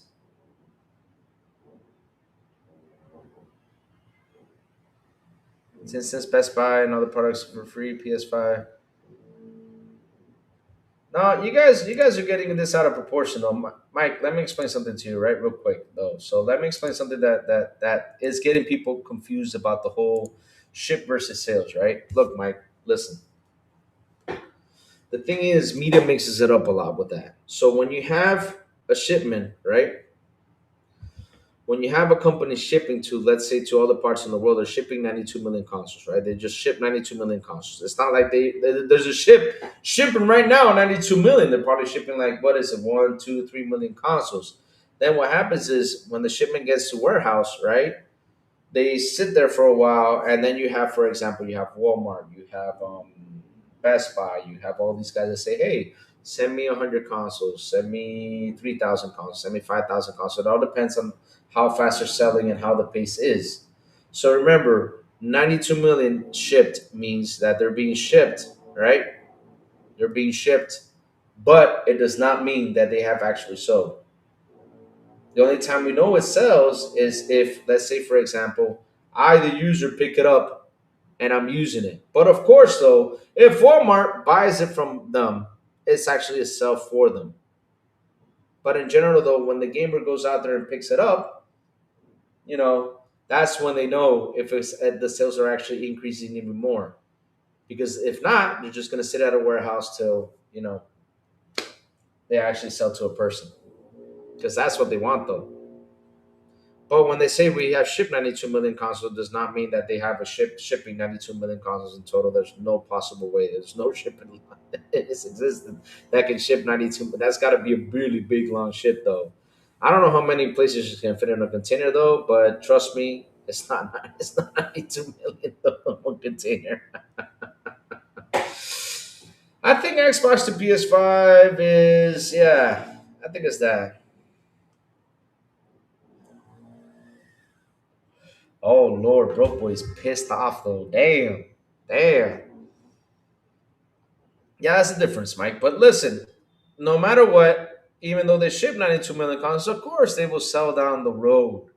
But it all depends on how much the user's picking it up. Because remember, they're selling it to Walmart, to Best Buy, and all that stuff. But we have to always wait on how many users actually picked it up. Um. So yeah, Will the broke boy Lewis with a $10 super chat. He says, read that effing article about the Xbox Ally stop working headline. Says ROG Xbox Ally experiencing high repair volume. It said email from Asus in general saying it. It says nothing about Xbox Ally. So let's grab it. Let's talk about it. We'll read that article because at the end of the day now, the Xbox Ally X or the Xbox ROG Ally is dead. Kind of incredible though, chat. Let me tell you something, chat. Here's the simple part of it. You guys ready for what Crazy Louis is about to say? Chat, get ready. I'm going to say something that's really going to have an impact here today. And listen, it happens to all of them. When a cell phone releases, not only a cell phone, any product releases on the market, any one of them, don't go nuts and buy them day one. Give it a while. Give it a week. Give it a 2. Give it 3. Give it 4. Give it 5. Unless if you see that the engineering is top notch, perfect. If you see that the engineering is good, you go for it and purchase it. But listen, products, no joke. Day one products sometimes have an issue, sometimes happen. It does. It's normal. Now, does that mean the product sucks? No, it does not mean that. But hey, let's read that article. Because Will the Broke Boy wants me to read it. Just for you, Will the Broke Boy, I will read it for you, buddy. I will. Let's cover this sucker out. And Will the Broke Boy, I'm doing this because, they sent a $10 super chat. This is going to be my show tomorrow, but yeah, it's okay. We'll read about it. My Xbox Ally X is broken as Aces and Misses experiencing high repair volume. After 5 months of use, I'm having to go through the RMA process, and the Aces messages don't fill me with confidence. Oh wow, it doesn't. I'm sorry, Jennifer Young. Okay, so it says here, my Xbox One X is dead. Hey, Dreamcast guy. Hey, yo, Dreamcast guy. Look, yo. Oh, I haven't posted the thing yet. Oh, sorry about that. Hold on. Here you go, Dreamcast guy. Come over here. Hey, come here. Come here, buddy. Come here. Get over here. Look. Dreamcast guy, look. Talk about this. We need a video this week about the Xbox One X is dead now. Go for it. Because Chad, that's going to happen, though. So my Xbox One is dead, right? Long live the Xbox One X. I'm joking because if not, I'm laughing, I'm crying. I spent 800 Great British pounds, 1,095 USD on this device on September 2025, only for it to randomly give up the ghost. I'm sharing this because my customer service experience so far hasn't exactly filled me with confidence, and poor customer service is something Asus has become notorious for the past. How will I fare this time around? Okay. At least look. You see this part right here? This is okay. No problem here. No problem here. You can say, but the title here though, yeah, you're making it sound like. But this part is okay because, of course, if you got a problem with customer service and you've been trying to reach to them and they haven't been responsive, though, tackle them. Go for it. I'm 100% there with that part of the article. My Xbox One X just stopped turning on. Oh, okay. This isn't my first rodeo. Tech has filmed me on before. Oh. It has, huh? Okay. And I spent plenty of time troubleshooting devices back to life. However, the unit brand is spanking new. I've been treating it like a newborn baby, deliberately transporting it everywhere on a JSUX hard case. I haven't even been pushing the specs to their limit. Lately, I've been mostly playing Stardew Valley and other lightweight games. After a recent session, I turned off the console and put it away, only to return a day later and find it wouldn't wake up. No bother, I thought it was just to be a dead battery. I plugged it into the official charger only for my heart to drop. There was no LED indicator to show it was drawing power. Thinking the charger might be the culprit, I tested it on my phone. The charger was totally fine. The Xbox LX was the problem. Unfortunately, this is the first time the Ally has stalled on me. There were two prior instances where it did this, but I was able to hold on to the power button for 30 seconds to force it back to life. Both these times, I at least had a charging light. This time, I had nothing. I followed every troubleshooting guide online, holding the power and volume cycling charger, and the works. Nothing is dead, extinct, and Xbox Ally. First stop, Curry's, my arch nemesis. Uh-oh. I ordered my Xbox Ally through Curry's. In my opinion, they can be one of the most frustrating electronic retailers in the UK. And why did you order from them? Why didn't you order from them? I mean, if you know that they're a problem, then why did you order from them? I mean, you can find it somewhere else. Just saying, though. I mean, chat. It's simple. If you have had bad luck in customer service with a company like that, I mean, what the? See, okay, see, look, chat, look, you ready for this, chat? You ready? Here we go. You guys ready for this? Here we go.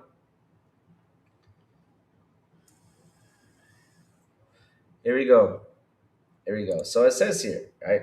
I've had a number of unfortunate experiences with Curry's customer service in the past. I mean, come on. Let me me tell you something. I used to buy from a video game store. I used to go to the video game store, and guess what happened? Because they were sold things about PlayStation. I said, you know what? I'm not going back there. It got irritated every time I went to the shop. They were already slapping in my face. Well, PlayStation is the best. I'm like, bro, I'm here to buy something. But it still was the best. And then they stopped me for 10 minutes and I had to go somewhere. You had to talk to me about PlayStation. Seriously. All right, it's irritating.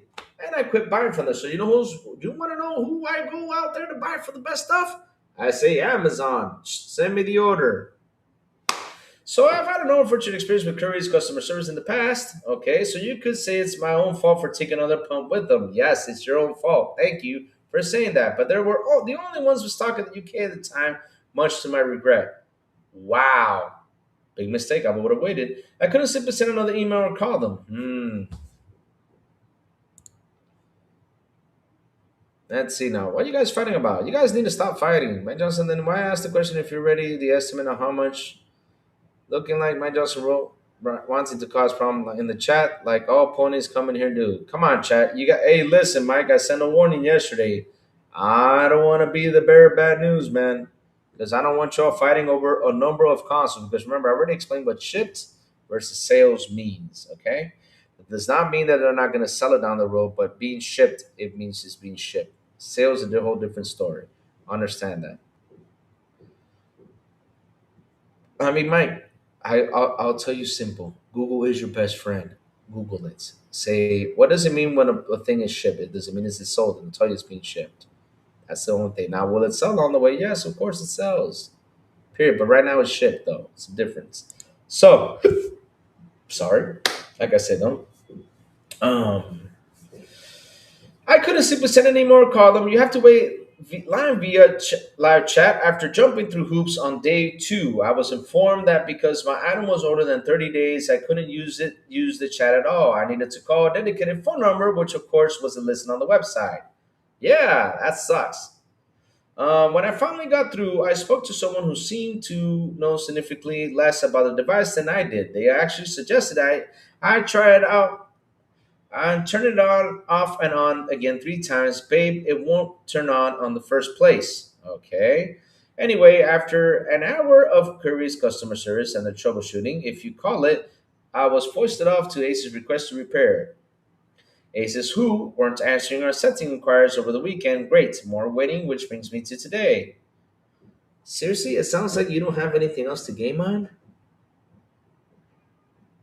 Huh. Because I got an Xbox though. And if I buy a Rock Island X and my Rock Island X is busted, of course I would take charge of customer service. Now, if I don't have to play on the Rock Island X over the weekend, then, you got a console. You game on the console. That's why you buy a console. You have a standby. Yeah. Standby though. I like to see the numbers of PS5 activated customers. That's the number I like to see. Yeah, that's the number that we usually look at every time, the number gets around. But this time they hit it, though. Let me give us another story based on Twitter X post. No, Thin Arrows. This is something that happened, though. When I finally got through, I spoke to someone who seemed to know significantly less about the device than I did. Then I actually suggested I try turning it off again 3 times. Okay, I already read that. Okay, so Aces who were on a great weekend. Great, more waiting, which brings back to the okay. So submitting my RMA request with Aces. Already read all that stuff because I got distracted here. So a total of 4 days after I got this issue, I started the process of Aces to get an RMA sorted out. Now, for all I know, the rest of the experience may be fine, but not filled with confidence when I'm met with the message on the Aces screen. Dear valued customers, Aces are currently experiencing high repair volume. Therefore, as temporary measures, some UK mainland RMA repair requests will temporarily be diverted to our overseas repair facility. Please note this will not impact Irish repair operations. This will remain as normal. If your RMA, sorry, chat the pop-ups. If your RMA number starts with PO or Z or CZ, this will mean that you will repair what will be sent overseas repair century. You will therefore be required to prepare and pack the unit yourselves. Instructions to do so are sent via email. If your RMA number starts with GB, there is no need to pack the item for yourselves. We thank you for your patience. We rest assured that endeavor normal operations as quickly as possible. If you have any questions, please do not hesitate to contact us via our support website. Asus is experiencing a high volume right now. Could other Xbox Ally users be in the steamboat?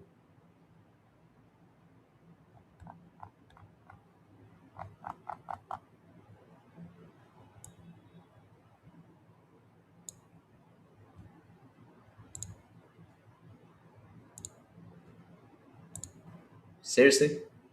Seriously. Let me read this again, chat. Hold on. Asus experiencing high volume repair right now. Could that mean Xbox Ally X users be in the same boat?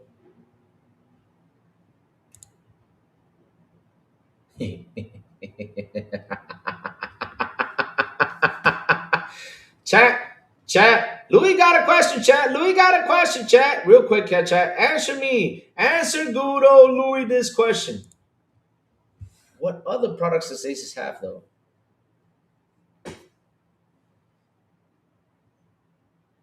Oh, my God.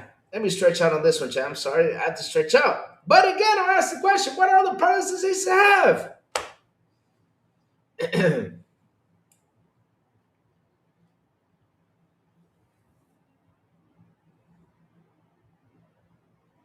There you go, bro boy. That response right there, nowhere does it say anything about the Xbox Rock Ally. Yes, it's just saying they have a high repair thing.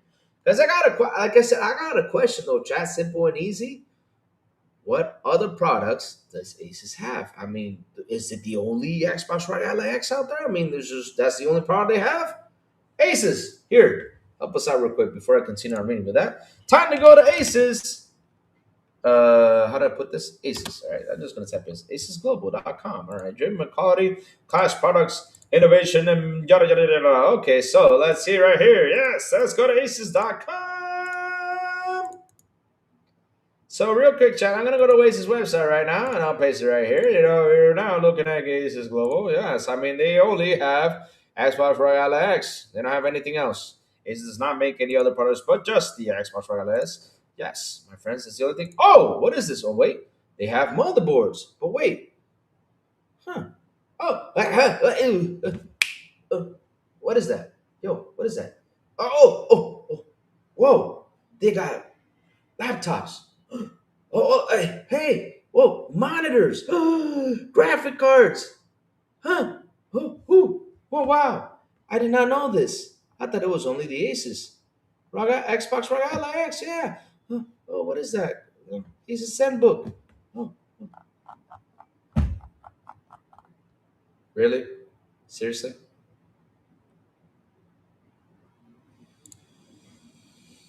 Hmm. Have patience. Seriously, dude. Seriously? Yeah. Okay, reading on forward. Stop with the damn pop-ups, damn it. Seriously, I gotta do something about these damn pop-ups. They're really annoying. Oh my god.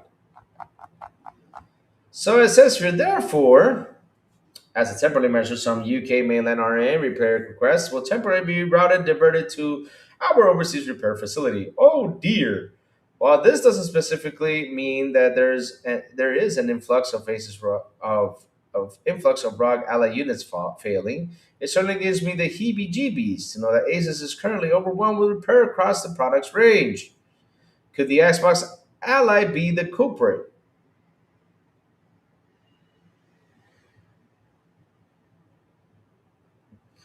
There doesn't seem to seem an influx of failures over on the primary subreddit, so perhaps I'm simply supremely unlucky. If you're an Xbox Ally owner reading this, I hope for your sake that my situation is a one-off. When I first bought the ROG Ally X, I wrote that I put down my Steam Deck for good and hoped I wouldn't live to regret it. Right now, after paying 100 for a device that barely lasted 5 months without causing me major stress, I'm already questioning if I made the right move. Stay tuned. Wow. Really? You're now thinking that you made the right move? Okay.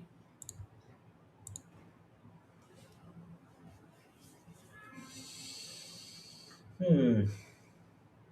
Let me knock on wood for what I'm about to say. When I read stuff like this, I always say this: I do not like when other people's stuff gets, in a bad spot, right? When it comes to Xboxes, PlayStation 5s, all these products. I do not like that. I just don't. I don't like that. Because at the end of the day, there could be, a product with some issues that need to be fixed. Of course, it's a general thing. It happens. It's called a product that's made, and some, may have a problem. I mean, iPhones. I remember I had the iPhone 12 before I, had to get this one. And my iPhone 12 had a factory thing where the speaker up here stopped working. It was a lot of the iPhones that were having that issue. And even though your iPhone was like what 15 years old or 2 years old, they would fix it for free because it was a factory problem. Cool. I mean, it happens to a lot of us. Now, does that mean that the product is bad, the product is off, and you just ran into a situation that happened to you? Which, listen, all you got to do is, the article should have been about complaining that the ROG Ally needs to get a better customer service. And then you talk about how your Xbox ROG Ally, one out of a few probably out there, has run into a problem. I've seen it over here on Reddit, read a lot of forums. Some people have run into this. And yes, the Asus ROG Ally or the company, where you bought your damn ROG Ally, because I don't know why you bought it over there, especially with the terrible customer service you have had in the past, but you were so desperate to pick it up that you decided to go buy it. I mean, heck, let me tell you something. No joke. I don't care if that's the only company that has it right there, and I know other companies will have it. I will not spend my money in that company. I don't care. I'd rather wait. I'd rather take a plane and buy it somewhere if I'm that desperate. Because there is a ton of options. Or go look for it on Amazon, or go freaking buy it on eBay, pay extra. Because I don't know, seriously, if I gotta pay for this company, to send me this product, and I know they're gonna be a bitch about it later on down the road if something bad happens to the product, then I won't buy it there, because just having that headache right there of dealing with companies like that, I'd rather find a way to get it. If I have to pay 100 extra, I'll pay the 100 extra, but I'm not getting it from there. Screw that. I'm not kidding you. That's how I think though, because I don't want to stress. Because if I buy a product, I want to have good customer service. Now that article should have been about on how bad the customer service is and the response time, and they should have someone out there talk to you, explain to you, or what is the next step. And if the system has a problem, especially a system that's only 5 months old, then you should also talk about the what's it called, the what's that called, Sabo? Xbox gives it to you for like 2 years. Um, what is that called? Hmm.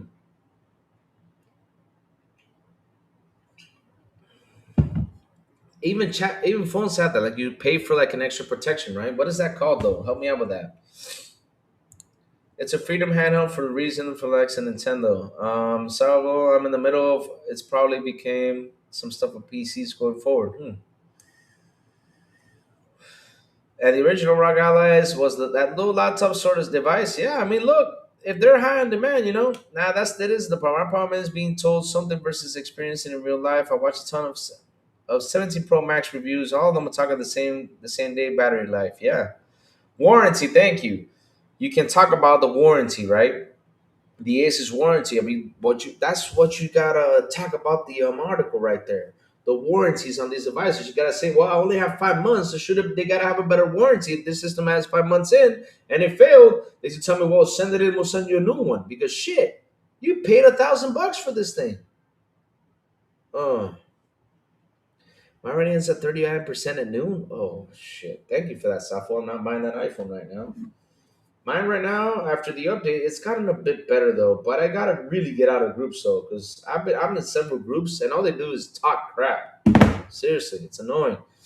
Um, Warranty, yeah. Thank you, John Bon Zombie. Yeah, thank you guys for that. Thank you, Crispy Rambo. But yeah, at the end of the day though, if you have a product that has warranty, right?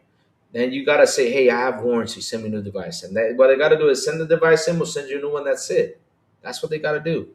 Or tell you, well, it's in warranty. Have it over here. Where did you buy it? Okay, we'll get in contact with them. We'll take care of it. That's it. That's customer service. That's what you should have written about the article, instead of saying that, well, it could be that they're on high repair because of the Xbox One X. Asus. Seriously? I mean, bro, for years they have sold laptops, monitors, motherboards. Cyberblow, what else does Asus sell?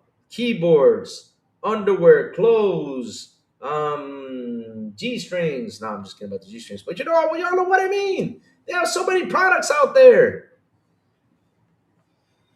And it's thing that destroys any handheld, just saying. It's the best all around. I'll tell you this much though. The best handheld is the one you buy, the one you enjoy. Because look, the Steam Deck in hand, I didn't like the feeling about it. Right? I like in my hands, I didn't like the feeling about it. I did test the Steam Deck, I didn't like it. I also tested the One X player, which heck no, I did not like the One X player. But with the Asus though, the Xbox Rogue Ally was comfortable. I'm not saying it because it's an Xbox product. I'm just saying it because it felt comfy in my hands. I did try it out, and it felt really cool. Um, and what's the other one? And I did try the Legion Go, but it didn't feel good in my hands though. But like I said, it's the best. It's whatever feels good in your hands. I mean, the Nintendo Switch feels good in a lot of people's hands. Even me, I use the Nintendo Switch. I love the Nintendo Switch in my hands. It felt good. Pause. That sounded wrong, but yeah, you know what I mean. Pause. Pause. Take that back. But yeah, Steam Deck has got the economics of a pineapple. I gotta say though, it all depends on the person who's using it. They love it. They love it. Cause heck, you bought it, man. It's like me. I like iPhones, and people tell me iPhones suck. I'm just already used to it, and I know they suck though. But yeah, I'm just used to it. Yeah, and that's terrible to hear that their battery sucks though. My battery ends up at 39% by noon. That sucks. That should be 39% at night. Shit. Price of that damn phone battery should last 3 days. Didn't Windows Central have layoffs? They're probably surviving on art. Just art. Yeah, but that was another person from Windows Central who wrote that article named Jennifer Young. Asus is great, love the product, soundable, but they were complaining because their Xbox Rogue Ally X died, and the weird part is she bought it from a store that she does not like because it was the only place that had it. I'm like, really? If you had problems with them at the past, why would you buy another product? I mean, I'm gonna wait for another store to have it. Screw it. And when it comes out, it comes out. But you all know, you all get into that desperate hype thing that you all want things right away. No, I will wait.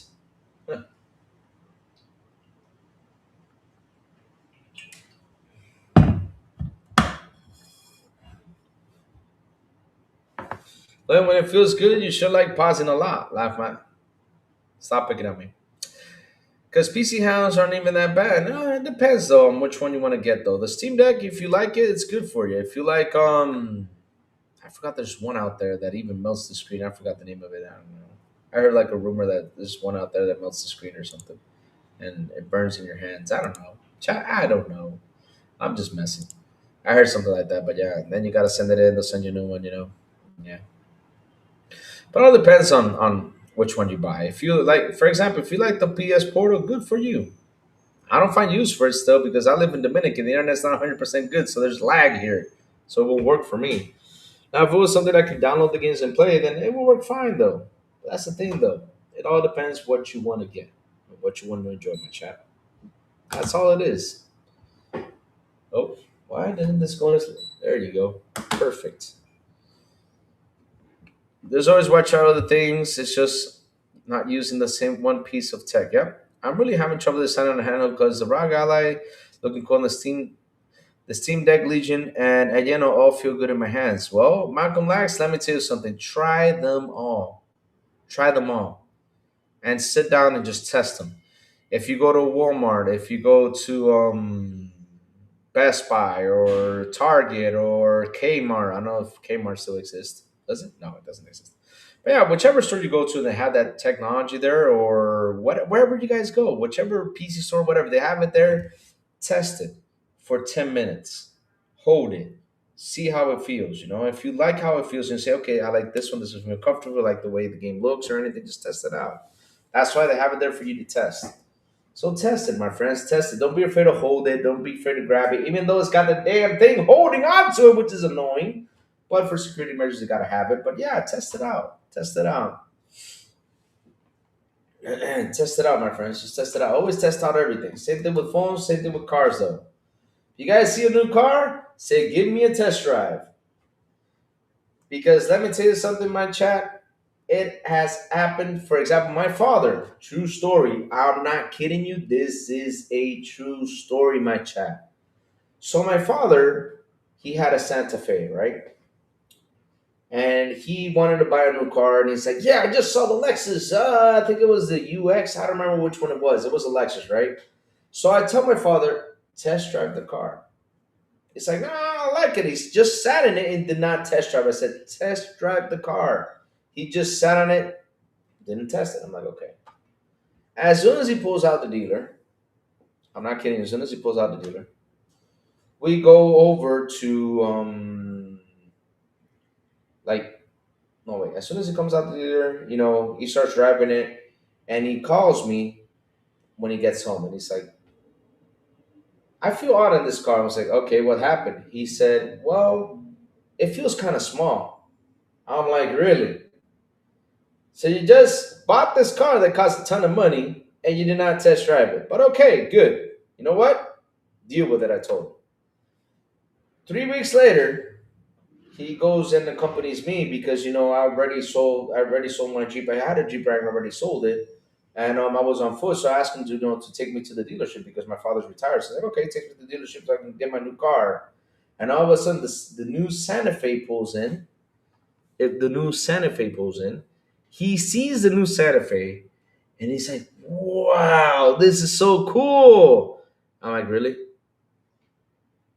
Chat in 3 weeks, he put the Lexus on sale and went to get the Santa Fe after he test drove it because it was bigger, it was more comfortable. I said, "This is why you gotta test stuff." So yeah, same thing goes with you when it comes to handhelds. Test them all, chat. Don't be afraid to test them. If they're there for you to test them, try it. It's like me that one time, right? I told you guys I tried that little Connect box thing. I came up to it and it was in, I think it was either Target or no, Target, Walmart, which one I don't remember, or Best Buy. I saw the little Connect thing, right? That cost $200, and I tested it out. And I played some games on it, and I said, you know what? I wouldn't buy this for me. I will buy this for my kids. If I ever have kids, this would be a great device for kids. I tried it out, tested it out. It's fun. Yeah, they pitch the ball, you take a swing. And I got to say, though, it's so easy because I was hitting the ball 97% of the time. And I was in doing home runs. I was like, home runs, pow, pow, pow, pow, home runs, home runs, home runs. And I was like, yeah, this is good for kids. This is not for me, though. I remember trying to show me the portal works. They couldn't get any other games to start. Wow, that's awful. Let's see. A cloud gamer will never replace PCs or consoles. Yeah. Mike, you got to get your mind out of that gutter, though, because that's what's said about streaming movies will never replace the movie rental experience that it did. So never, look, that's something that's true though. Because remember, that's what was said back in the day when you had Blockbuster, when you had all this stuff. A lot of people were saying, streaming those movies will never replace the going to the movie rental place and renting the movies and seeing them there and all this stuff because it's all custom. But once they got adjusted to it and saw what's happening, because listen, people talk. And that's something that we do all the time. We sit here and we talk about what's good, what's great, what's awful, what's this, right? So imagine I'm like, oh, what are you playing this from? Oh, I'm playing this on Netflix. So what movies does it have? It has all these movies. And when they see all the movies, you're like, oh wow, can I sub for it? Like, yeah, it's only $10 a month, really. And then you start explaining the financial part. Well, first off, gas to go to the video place, that's gone, right? Two, you have to return it in time for you not to get late fees because man, those late fees really hit you hard. Seriously, those late fees were annoying. Or if you had a rough day at work and all of a sudden you got those video cassettes there, you're like, oh man, I gotta go return this at night. And then you gotta go run to return the day before midnight. And sometimes you got a late fee, sometimes you didn't, but that was annoying. Oh my God. Like seriously, like I always talk about what was the fun side of going to rental movies versus the downside. And there was more downsides than the fun sides because the fun part was, hey, let's go to the video store. Yay! We got there to rent the movie in the game. We saw because we had to turn the box and see what the game looked like. And they say, hey, this looks fun. Yeah, that's how it was. Chad, if you came back from that era, you had to turn around and see if the game looks pretty cool and then rented it. That's how it was. And yeah, and after that, we spent the whole weekend playing the game. The game sucked, it sucked, but if it was good, it was good. Okay, we have fun. But then came Sunday or Monday, which we had to return it, and that's where it got annoying. That's it. That the only fun part about renting was going to the place and see all those movies and things to rent. The worst part was returning. If you were late, there's a late fee. If you did this, oh god, it was awful, awful, awful, awful, awful, awful, awful, awful. And one of the worst things about movie rental is the movie was not there. You're like, oh hell no, it was not there, or the movie DVD was just what not there, or the game it was just not there, the one you wanted to rent. Ah, I hated that.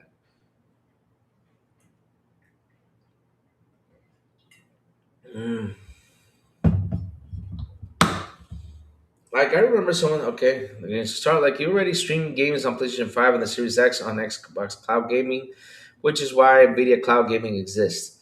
And could be the thing since some people can't afford to buy games. Yeah.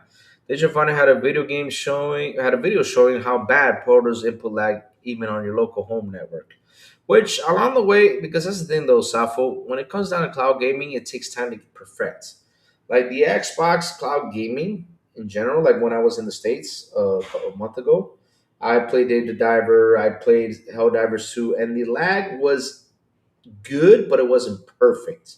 The input lag. It was good, but it wasn't perfect. Sometimes, while I was in the middle of Helldivers, all of a sudden it just jumped. I was like, well, what the heck happened? But yeah, yeah, it takes time to perfect though.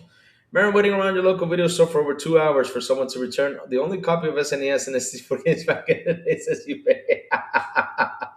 Like I said, the pros and the cons of video renting. Those are the pros and the cons. That's how it is. But yeah, Malcolm Lax, test the devices, man. Just test it all out before you go ahead and purchase because it's a lot of money though. That beard or a scarf, Louis. Thank you for that, Pixel. That is a scarf. Because if it was a beard, I would have been happy, but it's a damn scarf. I gotta shave it off. Yeah, I'm charging the machine now so I can, take this beard off because it's itchy. I hate it when it itches. Ugh. I used to swap games and bring them back empty. Ah, they easy. Damn. They Reezy, did you used to be that guy that used to open the Nintendo cartridges and take the Nintendo cartridge out of one and put the other one in? Shh, hey Reezy, I did that 2 times. Shh, be quiet. Don't tell no one. Yeah, they Reezy, I did that. I did that a couple times too. I remember one time. I don't remember what the name of it was. But you got a big beard. What the heck is that though? So. What was the game though? I had an awful game. I forgot what the game was called. It was a bad game. It was just an awful game. And I remember I rented this. What was the game I rented though? I think it was a Mega Man. I don't remember which one it was. So what I did was, I knew how to open the cartridges. So I opened the cartridge, right? I switched the game card. Ship it in. Did the switch though? I did that 2 times. Hmm. And then I stopped doing it because the real renting thing was like, "Hey, did you guys do this?" I was like, "No." Then why did you bring it? Because I said, "I don't know what happened here." It always acting like I didn't do it, but yeah, it was me that did it though. But yeah, it's not working. I can still see your face. Thank you for that. Yeah. I played on the Surface Pro. Cloud isn't all that bad. Yeah, I know. But it's still we still a little bit long way for it to be perfected though. And once I get perfected it though, listen, Mike, and this is the truth. If you can save $600 on buying a machine while you're streaming, oh baby, you're gonna start paying the streaming device instead of buying the device though. Not kidding you, you're gonna do that because remember, we don't all think alike, my friends. We don't. Sometimes we think that we console war. We think that all PlayStation fans are the same as us. Nope, they're not. Same thing with the Xbox fans. Nope, they're not. Same thing with the Nintendo fans. Well, I haven't seen Nintendo fans who aren't out there, but yeah, there's still some of them that do though. But nope, they're not. Same with the PC guys. Nope, they're not. If they can find a way to save money, play games, they will do that. They will. I have a friend in California. He just cloud games. He does not buy consoles anymore. He even said it. I should upgrade for the PS5 Pro. Even I mean to the PS5. I'm sorry. Why should I upgrade to PS5 when the only game I play is Last of Us Factions on the PS4? That's all he plays. Last of Us Factions and and anything that goes on cloud. That's it. That's all he plays. He doesn't need a console. He said it. Pointers other ones are winding down out there in the wilds. Yeah, because they think that the thing is people don't understand how change works. Because they think that we are all going to stick to the traditional console method. And that's not true. We love the traditional console method, of course, and we don't want it to go away. But listen, the day goes by, we want to play a game, and it's not console anymore. What are we going to do? We're going to play the game. At the end of the day, it comes down to the games. That's how it is. I didn't think there was a Surface Cloud device, a new of an ARM version. I think this is called Surface Pro X or something. Yes, I use an old Surface Pro for cloud gaming. It works fine. Yeah. Like I said though, there's sometimes it does work, sometimes it doesn't. I mean, like I said, it's still not perfected, but it will get there. It will get there one day to be perfected. Like movies. Movies was the same thing, guys. Remember, now look at it. Now we got everything out there. People forget what was I saying though. Pixel, you're bullying my beard. You saved us a scarf though. Poor beard. Picking up poor Lou's beard, man. Picking up poor Lou's beard. Yeah. Poor Lou. So I got messages here. I got a message from Salvador, which I will take care of that in a minute. What else?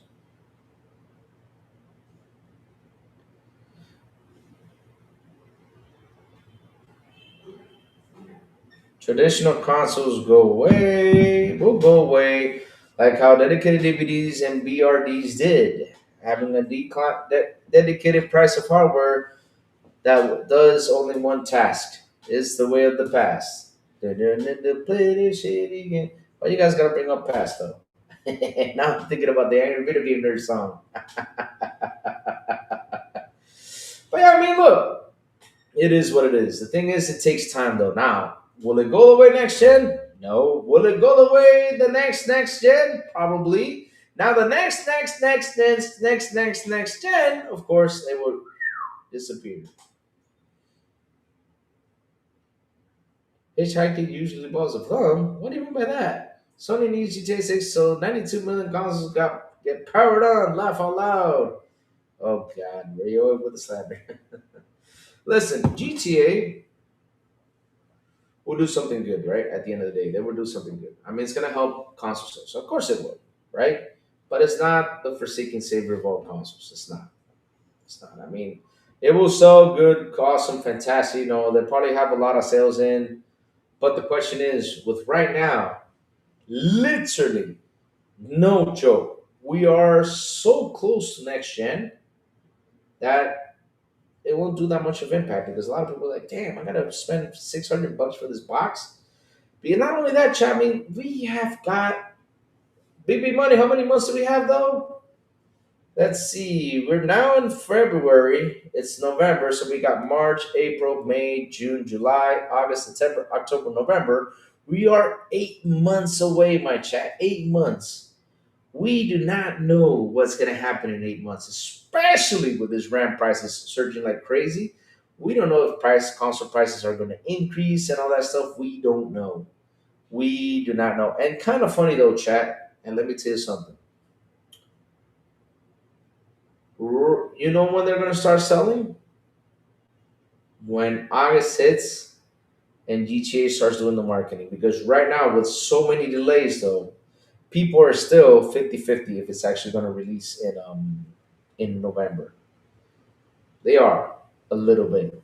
So once they see the marketing, it's there because like literally 3 months away, they'll say, okay, time to buy. Let's go. That's when I'm gonna start selling. So by that time, I don't know what price the console is gonna be though. So yeah, we got 8 months away, chat. And this is a prediction, chat. Take it for a grain of salt. I'm just saying though. It's a prediction.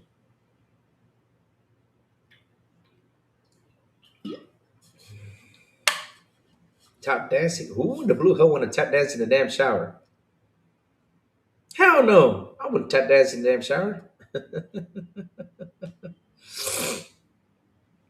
So let's see. But yeah, I mean, that's what's gonna happen. That's when sales are gonna boost up though. And if I was Sony, right? And if I was Xbox, right? Right? They should have an offer though. But again, if I was them both. But since I'm not them both, hey, it is what it is. Hey, hey. So let's see.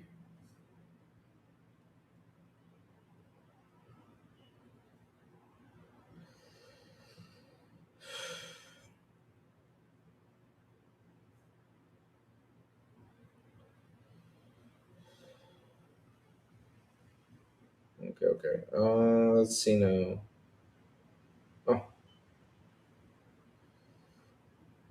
all right.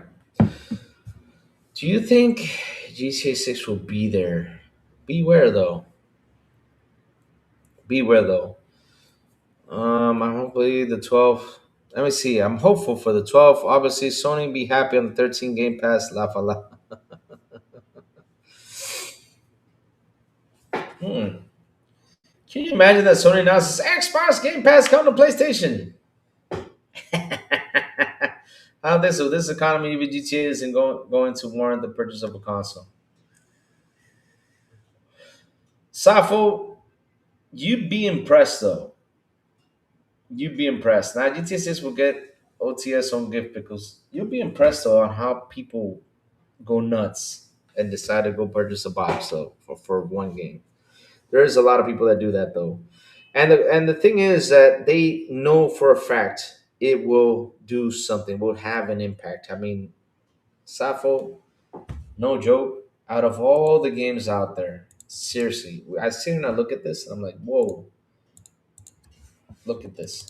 There's been Mario games, there's been Nintendo's let's see now. So let's see.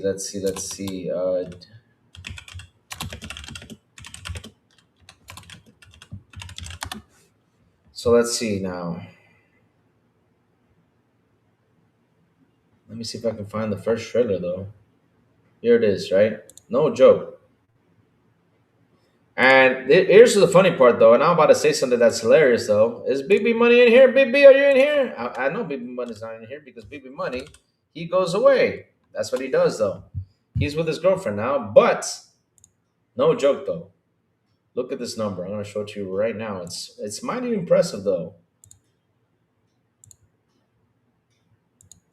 So this is why people are saying about the marketing deal. I say seriously, I don't think Rockstar needs it. Right now, this trailer that was 2 years ago has 273 million views. Just alone from Rockstar, 273 million views, which Big B Money put in 50 million views in there, or 70. Let's say 73 million views extra on there. Big B Money has seen this trailer 73 million times. No joke. I think he has it on replay all day, 24/7 on his cell phone. Yep, I think he does though. No joke. So they do not need that marketing deal though. If Sony gets it one, cool, but it's not gonna last long though. It's too much money. Hey Joey, good morning. How you doing, brother? What's up? What's cooking? What's cooking? But yeah, at the end of the day though, right? Chat, at the end of the day though, this will have an impact though. Joey, how was the surgery thing? Everything good, bro? I didn't want to bother you, like to say, come on, because I don't know if you were in the middle of the surgery thing. Just came back from the hospital, good, and the little nephew. Okay, nice, nice, good to hear, good to hear. That's why I didn't want to bother you because I said, probably Joey's busy. If he has not written to me, he's probably busy. So I didn't want to bother you with this today. That's good, man. That's good. Thank God. Phew. Thank God. Good stuff. Good stuff. Rockstar is still living in the early 2013. Nice GTA 6 doesn't marketing. Rockstar is living in the early 2013 mindset. GTA 6 doesn't need marketing. Everyone is waiting. Yep. Everyone is waiting for this game. That's what I mean, though. It's got 273 million views, though. I don't think there's no other game out there that has done something like this. Not even a Mario game. I'm not kidding you. I'll be on tomorrow. All right, Joey. Awesome. Yes. Let's see what we're gonna talk about tomorrow, my friend. Let's go. Let's see what sauce we're gonna be in for tomorrow. Yes, Joey's coming by, baby. Let's go. But yeah, I mean, and you'll be impressed though that a lot of people from 273 million views will probably go ahead and buy a console this gen, and a lot of them will say, "Okay, I'll wait," because I still got GTA 5 and it's still fun though. Because that's the thing about the game, the casual gamer now. I mean, they don't, yeah. What's it called? Their currency shark. Laugh all the arrogant for a reason they print money. Yes, they do print. I mean, those guys. I can't. Pixel, listen. I find it funny every time I go to Rockstar Online and just see how many people play that game, especially on console though. Like on PC, it's not the main game though. It's not. Now, when it comes to console, that's why they want to focus on releasing on console first. Because when you look at the weekly active users, GTA is always on top, always in the top five. It hasn't gone down from that. But yeah, I know the current, I know current economy is that. But Safo, if there's such crazy fans about GTA, oh man, if the console costs $800, you probably buy it. They probably will. Some of them will, not all, not all. Hmm. That's how it is. That's how it is. Yeah, but it's crazy though. Manufacturing jobs will continue to be lost in the U.S. The more they're unionizing, can be competitive. Expect 40, 50 hours to perform a simple task. Wow, really? FI, when GTA 6 online launches, it won't work for weeks. Yeah, that's what I remember back in the day though. Like for me to get online GTA 5, oh my god. Oh man, I mean seriously. I could like no joke. I could listen. I could. This is what I could do, right? I can have a list of things to buy at groceries. I can go to the supermarket buy the groceries. I could go to the pharmacy pick up some meds or vitamins or whatever. I could visit my mom. I could visit my dad. Have a conversation with them for like an hour. And after all that, I could come back home. Go to the bathroom, take a shower. Do all the things I got to do. Sit down and play, and I still wasn't even logged in. Seriously, that GT Online thing was forever. Huh. GTA 5 has 18.3 million users globally. Oh, shit. That's a lot. That's a lot. You look at that stuff. That's a lot of users, though. That's right now, though. And when there's an update or there's something new added to the game, woo, that number spikes. And of course, they have the game cards, what's it called? The mags and the shark cards, available for good purchase. Oh, man. Oof. Yeah, for real cheap, though.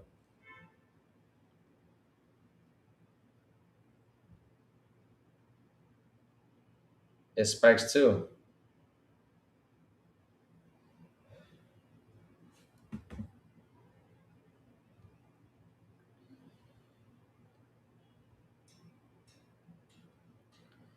Then I was a question about there. GTA 5 Online is still doing good though. The question is, I will have their we online for is still doing good. I mean, yeah. Well, I think. Listen, the thing is, they will want because look, GTA 5, even though still does the money though, they will want them to jump on six though, because if the rumors are true, right? For example, the rumors are true. Let's say the game actually did cost $1 billion to make, as they're saying out there, billion. Like I said, that's what they say though. I'm confirming it's true. They will want to get those users to come by quick, to just reach that number. They want that though. Forza Horizon has numbers. Let's sell that for now. Forza Horizon has numbers. Let's sell that for. The question is, let me see. It's going to be worse now. So many people are trying to play online though. You just let it. You just let it be for a couple of days, and it will settle down though. It will. John TJ with the $5 super chat. He says Rockstar had a model that cut the load time down to a minute. Nice, nice, good. I'm happy they did. Safo 598. It depends on the industry we're talking about. I work in new construction and we see slowdown and pickup before just about anyone else. Slowdown has been happening for the last 3 years. Wow, it's crazy. That's crazy. But yeah, good thing they hired someone because at the end of the freaking day, though, I mean, look, that was a long time though. Like I said, I used to do all that and then came back home and I still wasn't signed in though. And then when it did sign in, it wasn't working well. I had to go back, do something with the servers, and yet, oh my god, oh Lord, that took forever. That was so annoying. Nowadays, it's like boom, it's there. They can make 1 billion back from putting Microsoft. They can though, yeah, you're right. They can, they can, they can. But remember, that really, that is the cost to make the game though. How much will marketing cost though? Whew. They're gonna market the sucker out of that game though. They will, knowing them. Oh, baby, it's gonna look good. It's gonna look good. It's gonna be good marketing, my friends. It's gonna be good marketing. I mean, that game is like I said, 273 million views. Not kidding you. Not kidding you. 273 million views just for that game. Jesus. Oh my God. Damn. Damn. Whoa. It'll float, but technically contracts won't be there for Forza Horizon 5 because you'll need physical. Hmm. They're gonna shut down 516 release. I don't think they're gonna shut down 5 though. It's gonna not for a while though. I mean, let's use an example though. Okay, Forza Horizon 4 shutdown. So the Forza Horizon 4 got shut down in 2024. So that game released in, let's go see. Release in 2018. So 7 years after its release, it got shut down though. So but here's the thing though, it all depends on how many people still play it. Like if they find that many people still playing Forza Horizon 5, it won't be shut down real quick. But if they actually did leave the Forza Horizon 5, put it to the side, then they'll say, okay, let's shut it down. Yeah, because here's the thing though, a lot of people left Forza Horizon 4 to play 5, and everybody's just stuck to 5. And Microsoft said, after 7 years, they said, you know what, people are not playing anymore Forza Horizon 5, so let's kill it. But what was there was what the there was a let me see, I think Forza Horizon 3 though, Forza Horizon 3 release date. Forza Horizon 3 was in 2016 though. Let me see when it got Gen 3 shut down.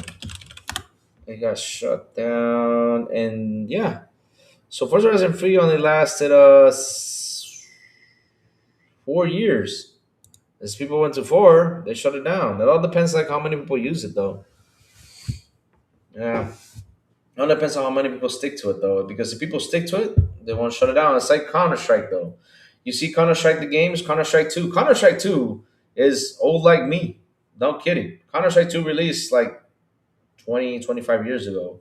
And what they've done is they upgraded the graphics, and that's it.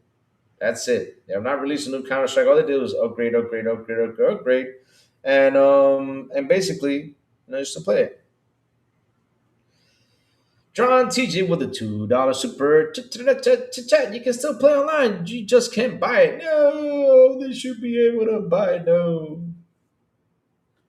Microsoft gave me Forza Horizon for free before they listed it. Nice. That's cool. That's cool. That's cool. That's cool. But yeah, that's the thing though, Chad. I mean, it all depends if people are still attached to it. It all depends to that. If GTA 5, after GTA 6 gets released, if GTA 5, people are still playing it, no, they won't shut it down, my friends. They won't. As people that, try to tell you, oh, they probably shut, no. I mean, not gonna happen, my friends. No way. No way. That's not gonna happen, my friends. Nope. Not gonna happen. No way. If it's still producing money, not gonna happen now. People decided to ditch it and went to GTA 6, and they see the numbers drop. Then they'll say, goodbye. We're done. No more GTA 5 online. But I don't know why. But I have a feeling though that they're going to add GTA 6 into GTA 5 online. And it will probably be it will probably be that if you buy the console, the graphics will enhance it though. But it can happen though. They can probably add something to it though. Because I don't know why, but let me see. Hold on a second. Let me look for something.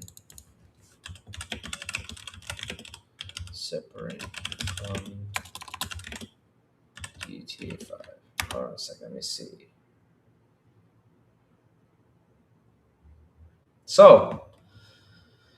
So here we go, chat. I was right about something though, just to let you guys know, real quick.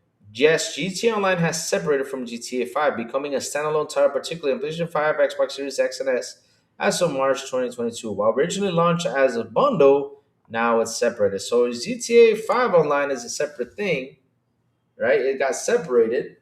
So now, hey, it's not even called GTA 5 Online. It's just called GTA Online. So what they can do is, if GTA 6 releases, they can add the content on there for the people who are still playing GTA Online, but they just won't get the delicious, beautiful, nice graphics unless they enhance the new gen console. That's probably it, though. I was so disappointed when I relisted the games or get closed down. Fantasy Star taught me well. Really? Wow. You can still play on Microsoft Online games of players are present. Wow, cool stuff. Cool stuff. Matrix says FH1234. Wow. Wow. Each time we'll be there. We'll be there for a while. Yeah. So I think what they will do is, and this is just me theorizing. Chat. Take this as a grain of salt. I'm not confirming it because I don't work at Rockstar. I don't have nobody in Rockstar. And even though if I had someone in Rockstar that told me something, I still will not tell you. But no, I don't have nothing to do with Rockstar though. But I have a feeling though, since this is a standalone title now, that all they got to do is just add the content to there, and the people who are still gaming over here, on PS4, PS5 can still enjoy the GTA Online, but they just won't have the extra saucy stuff. Yeah. But if Rockstar doesn't shut down servers, Midnight Club, LA servers are still up. It came out in 2008. Rockstar doesn't down server. Nah. Look, I'm just saying though, because I was thinking before that GTA, the GTA 5 was still part of GTA. The GTA Online was still part of GTA 5. That's what I was thinking, though. I'm just thinking in my head. But now I said, hold on a second. Let me look at something real quick because I remember that I had to pay for something for GT Online or buy it. I remember what it was, and now I see that it's a standalone thing. So yeah, now I'm convinced that it's a standalone. So if it's a standalone, it's not gonna die for a while. Not for a long time though. What I can do is just keep on adding to it. Because most of the Fantasy Star games still have servers up, not official ones. Yeah, servers up. Yeah. I heard that there's still people playing Final Fantasy Star games. I think it's Web Dave. I think Web Dave still plays that though. I think.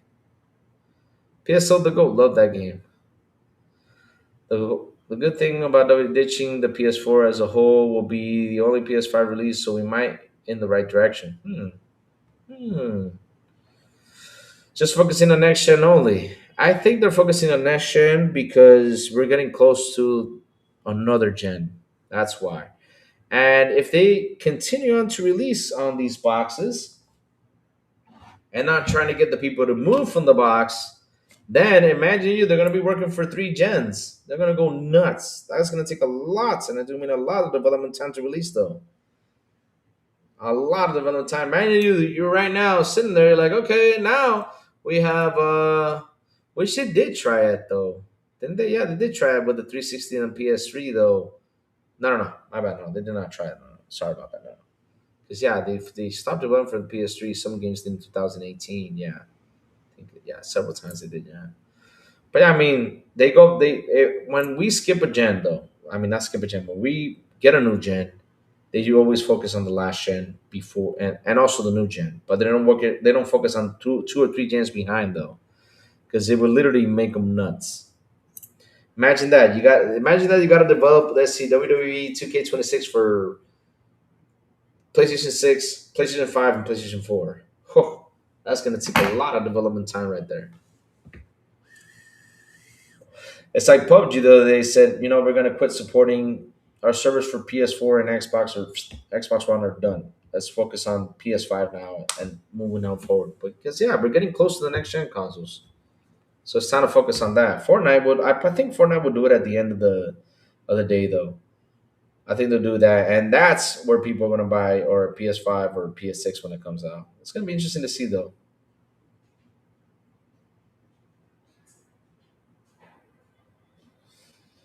It's going to be interesting to see. So let me see what else. Look on Discord. It says no PS4. Nice. Let me see. Where is? Oh, I'm in the Game Pass Club thing. Okay, let me jump into Xbox International Podcast. All right, so it says here. All right, cool, cool, cool, nice,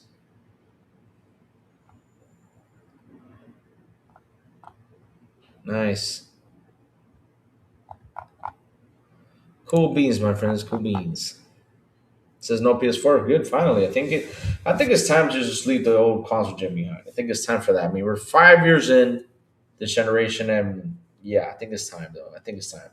Even though the servers will be on for some games for them to play, because at the end of the day, that's they're only playing all these free to play games. But I think it's time to put it behind though and focus on this gen and start getting ready for the next one because we are so close, my chat, to the next one. It's not even funny anymore. We're so close. We're so close. Those rumors of PS6 going to be in 2029, I don't know about that, or 2028, I don't know about that. I think, to be honest, though, next gen will finally start. We're going to start having this conversation by the end of this year and close to the beginning of next year.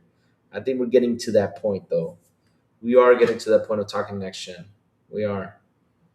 We're getting to that point because, yeah, I mean, it's been what, 5, 6 years now? First, I didn't play 2K at Pickles. Hope you're, what you're saying. Okay. Yeah, let's see though. Let's see though.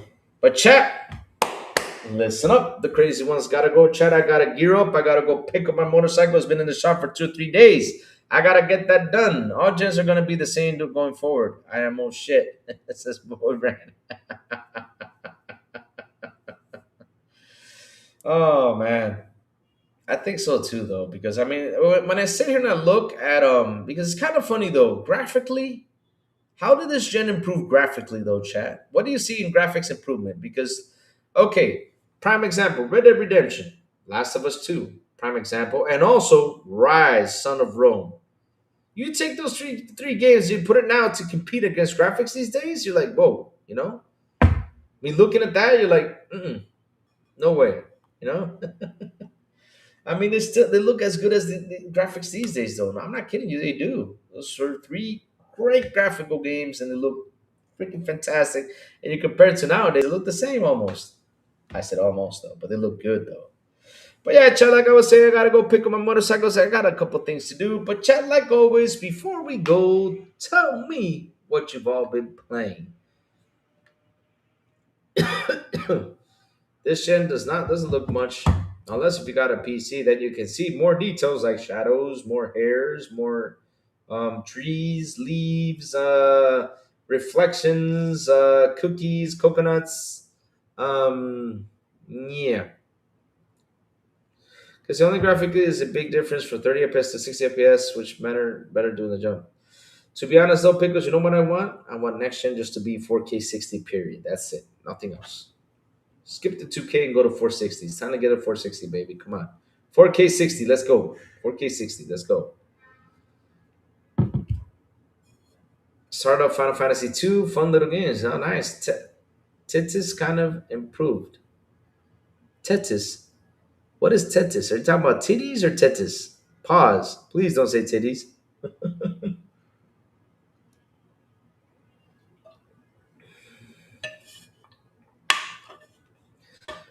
PC, the biggest ripoff. 4K for some more frames and AI frame gen. Depends on the person, though. Depends on the person, though. If you're going to enjoy that, go for it. But me, I just want to play my games. That's all I care for. Play my games. It doesn't matter where it is at. I just want to be able to click and play my games and have fun. Period.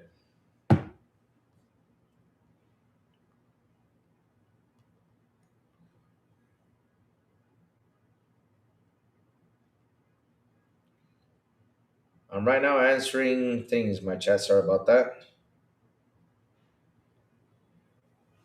Ya, voy para allá.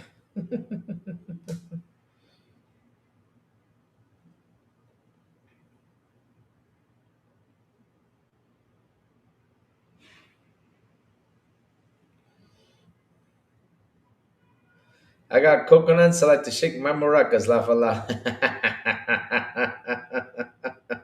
Yeah, because if you tell me, right? This is the thing though, Chad. If you tell me that by having better graphics, something's gonna change in the game. Like for example, like how Pickle said it though. I got my coconuts, and to shake my maracas, right?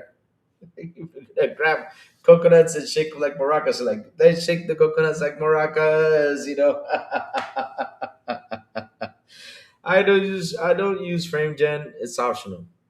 But y'all know what I mean, though, right? It's 40 degrees here on boy. Really? It's cold or it's hot though? It's cold though. 40 degrees Celsius, 40 degrees Fahrenheit. It's cold though. If it's Celsius though, you'd be melting like I would. I'll be like, oh, it's so hot.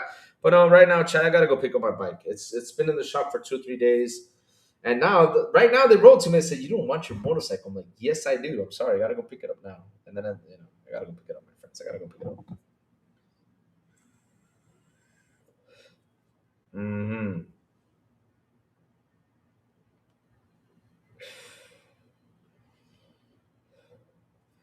Higher resolution, more frames does absolutely nothing to a game to make it better. It's still the exact same game. Exactly. That's what I always say, my friends. If I'm playing Indiana Jones over here, playing Indiana Jones over there, you use the whip over there, you use the whip over here. Pause, even though that sounded wrong. But either way, though, it's Indiana Jones. We are playing the same game, my chat. That is true 1000%. Robocop can fly on PC because it's more powerful. Hey, now. In the RoboCop movie, he did fly though. But it's cold. But one day it will be 15. Oh damn! Ooh, Matrix, watch out for that. Those weather changes can get you sick, my friend. Right now, with the temperature dropping up and go, I had to take a Tylenol today. I had a massive headache though. I was like, I got a headache. Had a headache, my chat. Had a headache. But chat, thank you guys for hanging out with me today. Oh, Daenerys is playing Hard West. Nice, nice, nice, nice, nice. I heard good stuff about that game. I really got to try it out. But Chad, thank you all for hanging out with me today. Thank you all for your super chats. Thank you guys for your memberships. You guys rock. You guys are awesome. I love you guys to death. Oh, what Rat says he's playing during Quest 3 Reimagine is 60 on PS, 70 on PlayStation Deluxe. I can get it on PC for 40, 47 for Deluxe. PC costs more, but it saves loads on games. Yeah, you can actually do that on PC. That's true, though. Rat, that's true. That's the benefit about owning a PC. But so like I was saying, thank you all for super chats. Thank you all for memberships. You guys rock. You guys are awesome. I love you guys to death. And chat, we'll be back tomorrow with Joey the Phantom Kraken. We will have a conversation about, let's see now what comes up during the day. So I get fuck you. Don't do me that thunder. Like always, fuck you. Thank you for the thumbnails. They are fantastic. Oh, baby. The king of Sea of Thieves is here. Parent Plug 83 chats. In the description down below, Prime Plug's channel on there. If you want to know something about Sea of Thieves or anything, go to Plug's channel. He also has his own YouTube channel, so go over there and subscribe to help this man get more subs on there. Yes, he's on Twitch too. If you want to know anything about Sea of Thieves, go to this man's channel. Yes. How you doing, Parent Plug, man? It's been a while since we game, bro. We gotta game one day in Sea of Thieves. It's been a long time though. That's it. And to chat, I have Sea of Thieves installed just to play with Parent Plug. That's it. I have not deleted that game. It's installed just to play with Parent Plug. I don't delete it. I'm not kidding. There's a Parent Plug says we're going sailing. I'm like, okay, I'm here. What you doing, Parent Plug? How's everything? How's the family? How's the dogs? How's everything, man? Me, I've been busy. Gonna be busy the next couple of days for a while. Got stuff to do. Yeah, tomorrow I get to put my tooth in. Yay, get that done. Yes, I finally getting my tooth chat. I'm yelling, yeah, yes, yes, yes. You're welcome, my friend. You're welcome. But chat, hit the like button, hit the subscribe button, and also hit that bell so it can tell you when XBI content comes on. And guys, wait, zoom in, zoom in. Have a beautiful summer Gooban Art. Oh, I'm playing Art Creators, my friend, a lot with FarQ. I can help you out, Plug. Just tell me when.